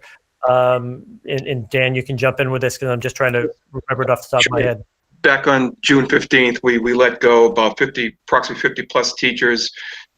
We brought back approximately 40 or so. We made a cut in our textbooks of approximately $800,000, or a freeze in our textbooks. We made a reduction in our operations maintenance, approximately $80,000. We made other adjustments in our tuitions. Again, we brought forward approximately $1 million, and the adjustment that we made back in June was $750,000, because at that time those were the figures that we had then. We made an adjustment in instructional support to the value of the school choice carry forward of approximately $300,000, just to get some of the numbers off the top of my head. Okay, so if I can ask, and thank you, I appreciate that, because that's not in the 21 budgets, things I just can't see. So I appreciate that. So as I look at the budget increase, so it was 4,279,000, an increase of about 4.37. Is that correct? That's correct, Ron. So the question is, if you made all these cuts, right, and that was the towns where gave you their assessments based on what it was, and I don't think you had a reduction in state aid, right? There was no, I mean, at least it was flat at the very least. Where did all those where did all the money from those cuts go? We did have a reduction in state aid, Ron. The our final Chapter 70 number is approximately $408,000 less than the governor's House 1 number back in January. So given that it's a $400,000 reduction from the overall budget, and I think I heard you say you cut potentially way more than that, right? Where did the money go that you cut? Did it get reallocated to deal with PPE or other needs? Tell me, where did all those cuts go? If you make those increases that you put in the budget and you got just $400,000 less in state aid, that means if you cut somewhere, the money went somewhere else.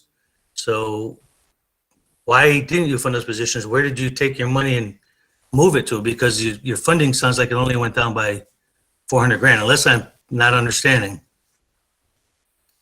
So Ron, we made those we laid off those staff. Our budget remained the same at approximately $102 million. The actual number it didn't change, but we made layoffs again in personnel and the cost there that I identified. The final state number, again, Chapter 70 is off $408,000. School choices, the school choice is not a hard figure. I mean, we budgeted approximately $300,000. When we built the 21 budget, we weren't looking to bring forward anything in school choice or for that matter, anything in circuit breaker. There's 1.3 million right there that we brought forward that again is the end result of adjustments made at the end of FY20. Ron, I can add.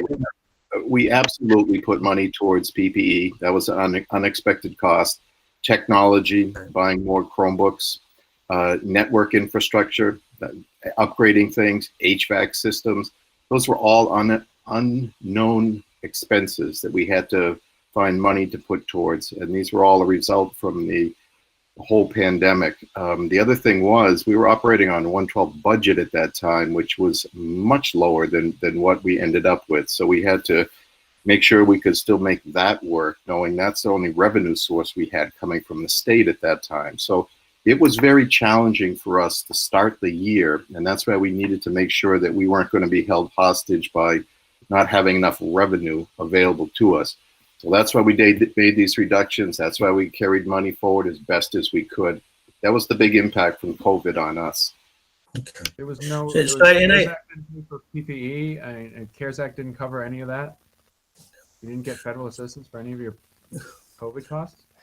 We absolutely got some federal grants for this, but we didn't have those initially when we needed everything in the door. We didn't have that money available to us when we needed to order the machines that we needed to upgrade the Chromebooks as well as the network. So this was the front end. So that's what we're talking about here. This isn't where we are at this point in time and where we finally ended up being, but it's where we had to be at that point in time. Right. To follow up on Peter's question, So if I how much could, money?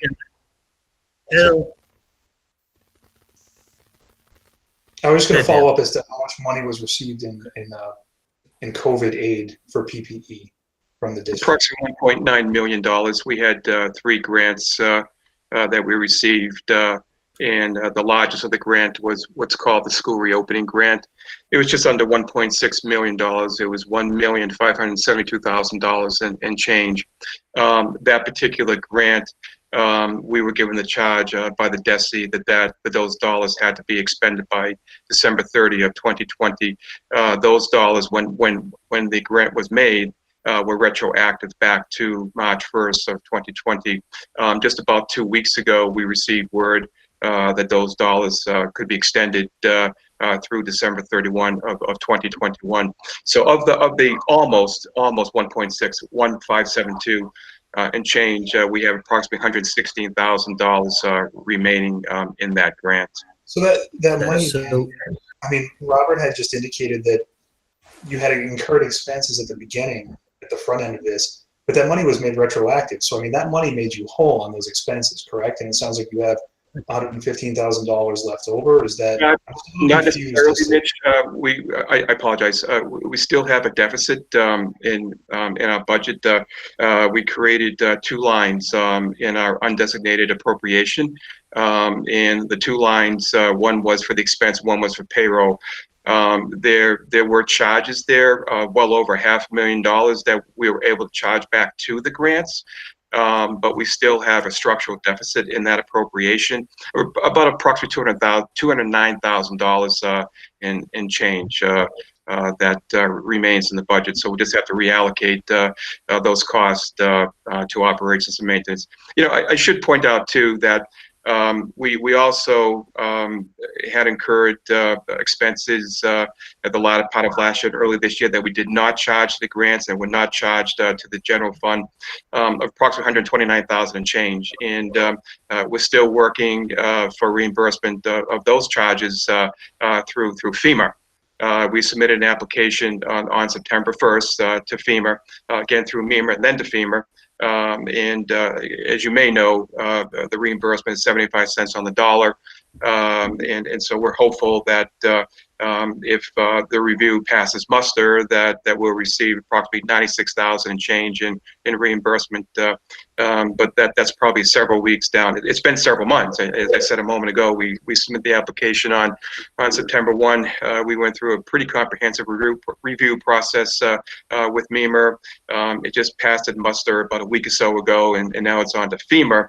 And we're keeping our fingers crossed that we'll receive some reimbursement from that $129,000 and change.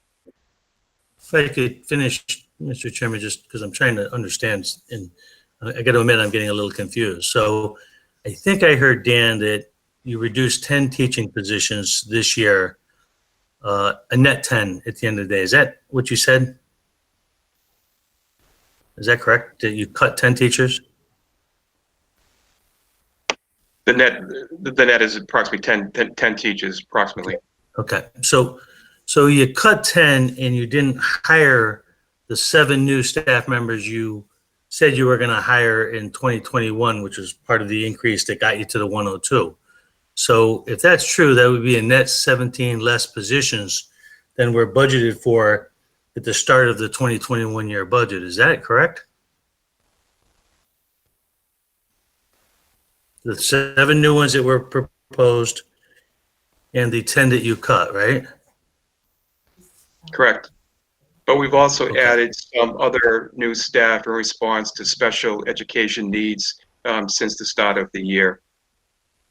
Okay, so that's okay. That is something I guess I'm looking for. So other than what you proposed at the beginning of the year, you did something different. You reallocated your funds for some other use. Is that where the money went? I'm just trying to understand because we're talking a lot of money. Where did that money go, Robert? Can you tell me? Did you hire additional staff somewhere that took away, that kind of made up for some of that 17 that we talked about? I'm not sure on this reduction of 10 teachers. That might include the 7 there. So I don't have any of this right here in front of me. I don't know what that is exactly speaking to. Writing, just kind of like the net spending for yourself in order to kind of make this issue whole. I'm sorry, I didn't hear you. Could you just repeat that, please? Just if Director D to make this issue whole, to show you the reductions and then also the additions where we're at right now. If we can provide that to you in writing next couple of days. Let's Dan, okay. if you can dig into it right now and find out. Be happy to. Yeah, Thanks, okay. And I appreciate you giving us any information you can. But I guess I'm just kind of stressing here, right? Because the budget was adopted. And to make sure that every dollar was spent on education and every dollar was spent the way that we said it was going to be spent. So my mission is to be very transparent. So if we can provide that information to all the communities, that would be fantastic. And thank you, Madam Chairwoman. I appreciate that. And I'm not going to beat this up anymore, but I again, I need to stress that all of us as town administrators, managers, finance board members, board of selectmen members, we want to work with you guys. We all believe that the best quality education we provide for our children is really important. I just need you, I guess we just need you to keep in mind that we have fire departments and police departments and other needs. And if we give all the money to education, we can't fund the rest of the town. And I can only speak for Rutland in saying that when the assessment is 670 and Proposition 2.5 keeps me a little over 7, it makes it impossible for me to manage the town. So I wanted to stress, particularly the school committee members that are on here, the pressure that the towns are under this year, and please do whatever you can to kind of help us in the partnership to address, or at least let us support you without us dying at the same time. So thank you guys.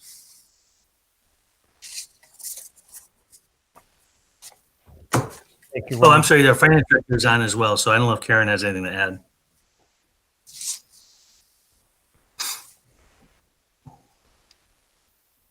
Not sure if I see Karen still. I think she hopped off. She did? Okay. Thank you, Mitch. Move down to Sterling. We've got Todd, John, and Kelly. I think you're here as well. So whoever would like to start.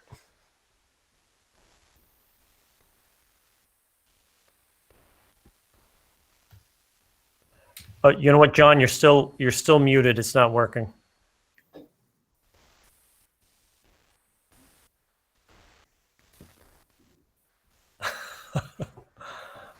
Technology. I know. Kelly, did you want to jump in? Sure, if I may.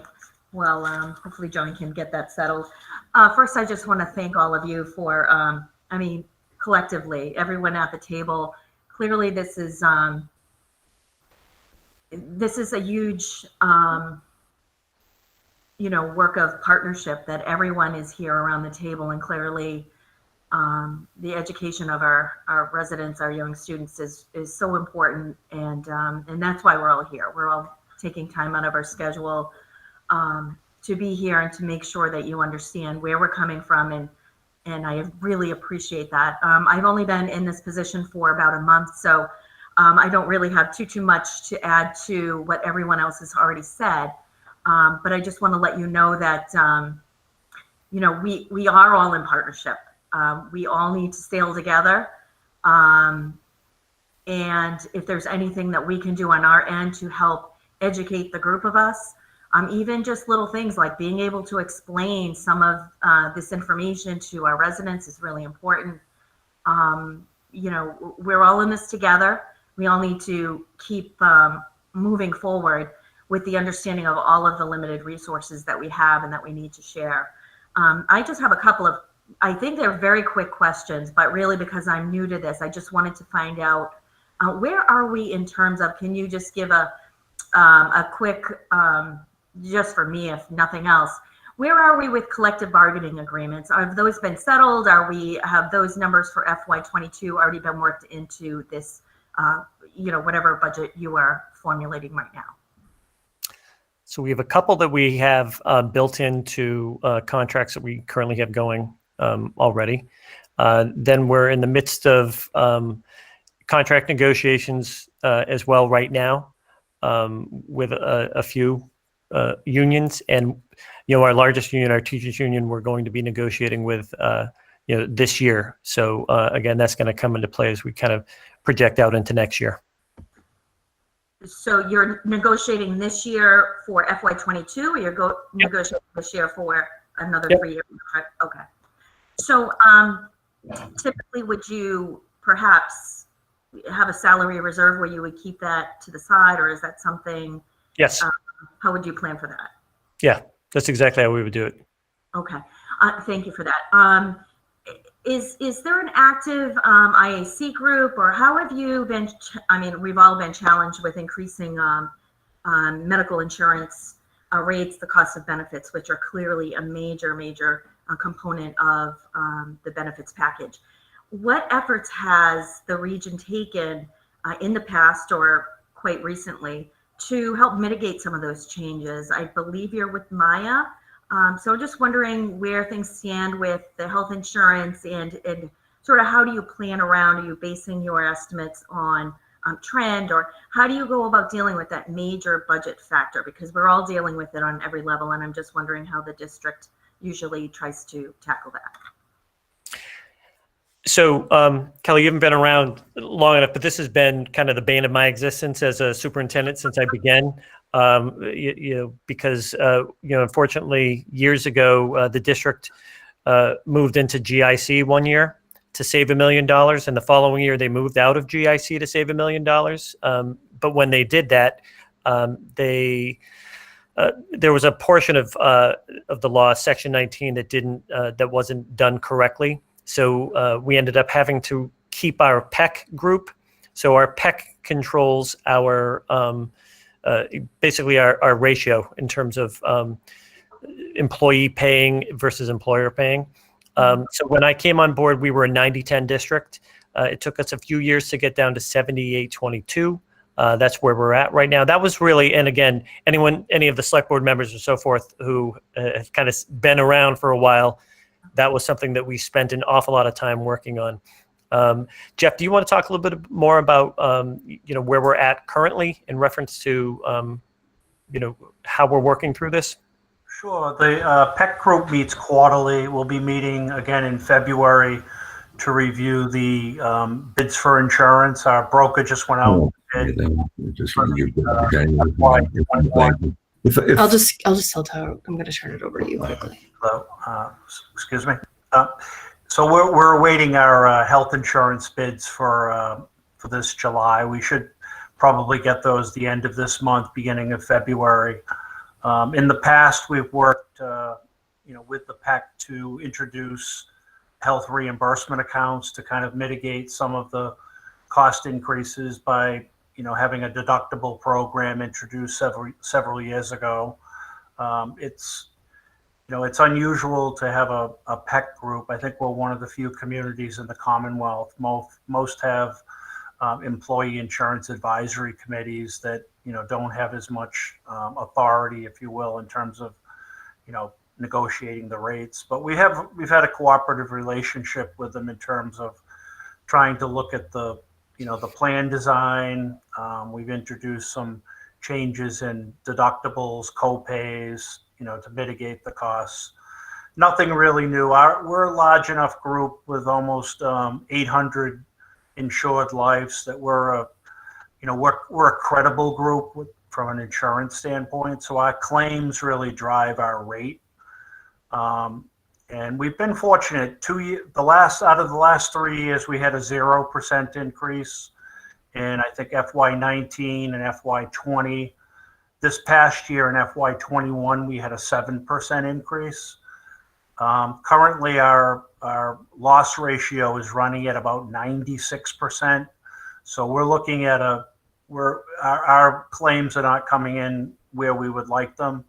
So I anticipate that we're going to have some tough discussions with our PEC group regarding the health insurance increases for this upcoming July.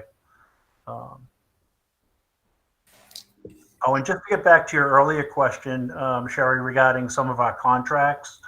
Currently, we're negotiating, we have expired contracts with 3 unions that we're working on. Our teachers and our M&A nurses contracts are up this June 30 of 21. The rest of our groups, clerical, custodians, and cafeteria, are up in June of 22. So hope that helps you. Thank you. I appreciate that. Thanks, hey, Daryl. Oh, sorry, Kelly. This is Representative Kilcoyne. For those that don't know, John Kilcoyne, Select Board member of Sterling, is actually my dad. So I came over here to help with some technical difficulties that clearly have arose. So I just wanted to warn everybody, I'm going to turn my computer over to John so he can just say a few words. Great. Good evening. Daryl, can you hear me? Yes, we can. Thank you. Wonderful. It's nice to have children that know technology, because I certainly don't. I make no bones about it. But I'm actually talking. That's good. Just want to really say hello to everybody out there, a lot of the familiar faces. Thank all the veteran legislators who are here tonight, and the new ones as well, one in particular. And you guys have worked very well and very hard for us, and we recognize that. The town is, I really have yielded all my time mostly to all my colleagues in the other towns. They have great questions. I can't duplicate them, because we're all in the same boat, and year after year after year, we go through this. And we do know that the kids' education comes first. It's not without an unlimited cost, for sure. But we do have our priorities straight, and I'm proud to be in Sterling for all the years I have.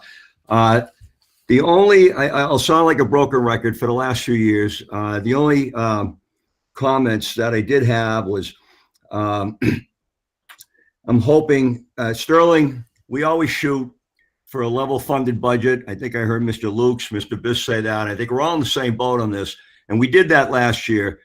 Except that we did provide a 2% cost of living increase to our employees. We thought was very important. And we do grapple with OPEB. We do grapple with the healthcare costs. We all do. And so I'm hoping that the school, I know it's a crazy year, and none of us has a crystal ball regarding what these budget reimbursement, federal or state, are going to be. But I'm hoping that I think most of the towns, my colleagues have said, they're looking at level funded budgets this year for the most part. I'm hoping that the school, last year we said the same thing from Sterling, and I'm hoping the same thing this year, that the school department can shoot for a 3 to 3.5% increase in the budget. I know there's collective bargaining, I know there's health insurance, there's OPEB, there's stuff that doesn't go away, and it's always going to be there, and it has to be funded. So, but I still think we should shoot for that. I think I'm echoing my colleagues in the other towns. I'm just hoping that in the months ahead, just like last year, hopefully the Wachusett Regional School Department can provide an online budget accessible to all of us, just so we can look at it when, as it's going along. So it helps us know, what the increases, decreases might be. And I was going to ask for I'm not going to do it tonight. I was going to ask for a status of a 5. If you guys can give us, maybe we don't have any capital budget anymore after COVID, but I know we do. I'm hoping we can get a 5 to 10 year capital budget just for our own budgetary reasons going forward. We have our capital fund in Sterling, and it's quite extensive.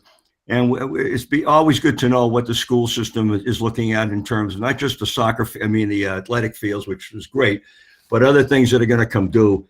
And I think that's about it. Darryl, great job. You guys do a great job. And I'm very happy to be here again for another year. After having a little escapade with COVID, I'm very happy to be here. And hopefully none of you get sick, and we're all working together in the next few months. So thank you very much. Appreciate it. Thank you, John. I'm glad you're doing better. You look great. You sound good. So I'm glad you beat that. Feeling better? Feeling much better. Much better. Tough Thanksgiving, but much better now. So good. So your great question about the 5 to 10 year plan in reference to buildings and so forth. That is something that Director Scanlon, actually, we had a 10-year plan that we had put out there probably 4 years ago now, John, that Director Dede has been looking at updating and has, I think, actually went through and updated it quite a bit. So that's something we can put out there and share. The other thing that you talked about was just the updating of the budget. As we kind of go through this process, last year got interrupted by COVID, which is one of the big issues that kind of went on, and everything just kind of froze. But typically what we'll do is, as we kind of go through this process, we'll update that budget book so that it's up to date as we kind of go through. thank you very much. I know you will, and we'll take a good look at it too. Thank you. Okay, great. Thank you very much. And thank you, Representative Kilcoyne, for helping your father. It's my pleasure. I'm glad I can be of assistance, to helping everybody adjust to these unique times. I know. Thank you so much. Again, if I just go back to Chair Weeks, do you have anything else to add, Chair Weeks?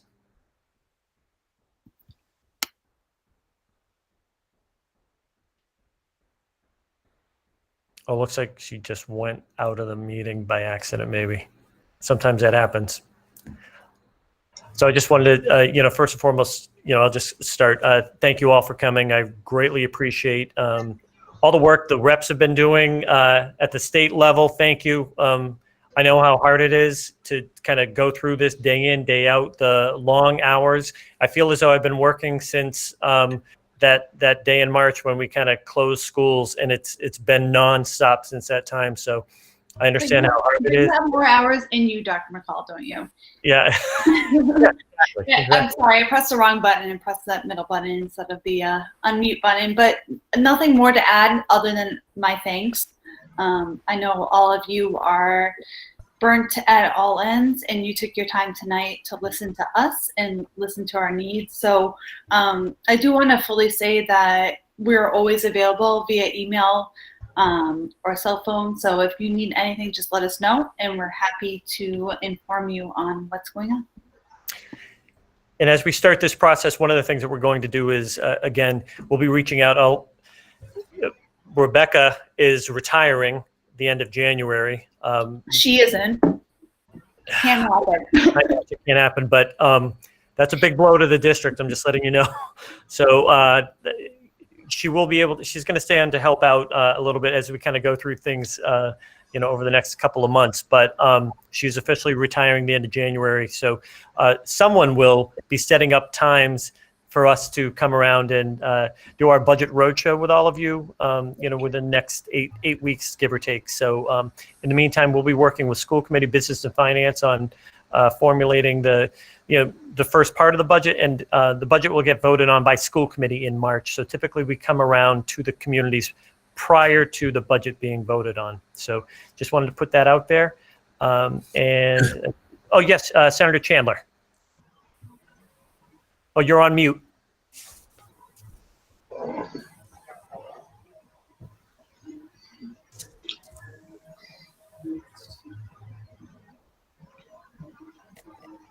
That's still on mute.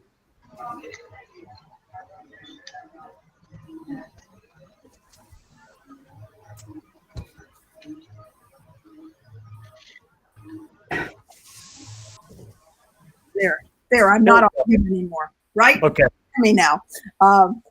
This is a difficult meeting for us to come to, for both the members of the House and the members of the Senate. It's difficult because this is our second day of the session. We have not been in, I have not been in my office since March. Everything has been done through Zoom conferences, and it's been a very complicated, difficult year for all of us. And we have tried to stay in touch as best we can with our constituents, and we've tried to understand your problems. And the more that you're able to tell us these things, the better we're able to represent you. And I have to tell you something that I'm sure you already know, which is every community in the whole state, all 351, are going through the same thing you're going through.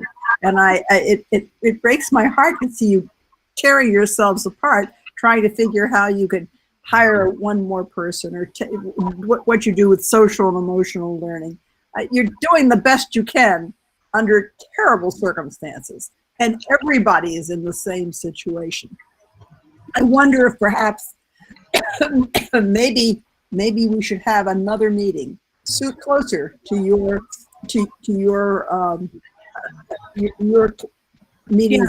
Yeah. Senator Chandler, that suggestion is so well appreciated, and I think it would also behoove us to invite our representatives to Washington, because your funding is wholly dependent on their actions in the Senate and the House, despite all the challenges that they are going through as well. So I would be more than amenable to having another meeting. I think it would make a difference, and I think that the CARES money that is absolutely coming will make a difference too. We came out with more money at the end of the year than we started with in the beginning of the year because of that federal money. But we need to keep on top of that, and we need to keep you in touch with what we're going. And we also need to let them know how we spent it, and let you guys know how we spent it, to let you guys know that we've bought these Chromebooks and we bought these platforms, and to be very specific about what we purchased. Like my kids are using ST Math, which is like this little penguin that like jumps up and down when you get your math problems right, and it gives them, you know, the dedication that they've done their computation right, but it also gives them the social emotional learning that they've become a good person within the confines of the software we purchased. So the more that we can communicate with your offices and let you know the very specifics, and if any of you, so any of our legislators here today want to join any of our Zooms, I'm sure our teachers would be wowed and our students would be flabbergasted to see a senator or a representative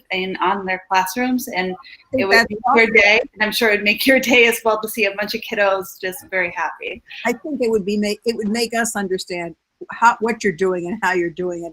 And I urge you not to tear yourselves apart over students who have lost this year because of COVID. Please, they're going to come back. Everybody knows the Wachusett is a wonderful, wonderful school system.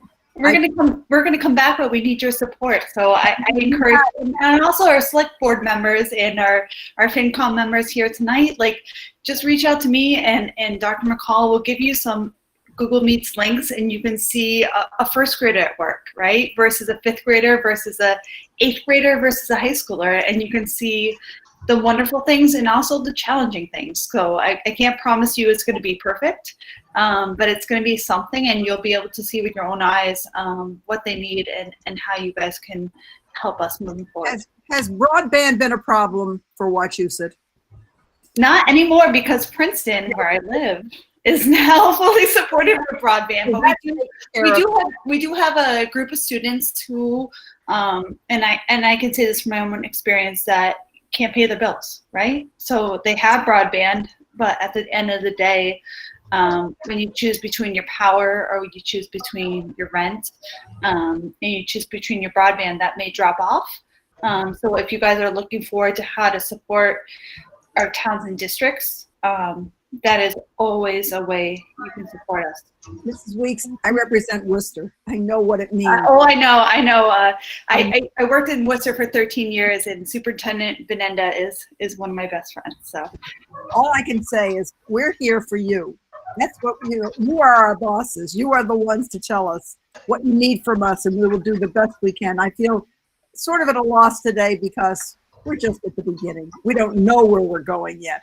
But give us some weeks and let us see where. Excuse me, Mrs. Weeks. Give us some time and let us be able to get back to you. Thank you so much, Senator Chandler, and I will ask Dr. McCall to provide all of you some Zoom links so that you can pop in to see some kiddos in the classroom. That would be nice. Thank you so much. No problem. Thank you all.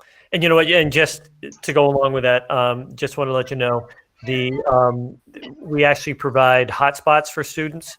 So if they don't have access to the internet, we will make sure that they have that, and we've sent those out to families across the district. So, and we did have some broadband issues in Paxton the other day. Just wanted to let you know. So I think when Worcester went down, Paxton went down as well. So it did happen. Thank you all. Greatly appreciate the conversation this evening. Appreciate all the time and energy you put into everything. We will be reaching out to you soon about speaking at a FinCom select board meeting, whichever one it might be. And in the meantime, take care, be safe, and thank you all. Thank you. Thanks, everybody. Thank you very much. Stay safe, everyone. Thank you. Thank you. Are we signing off here, I think you just Huh?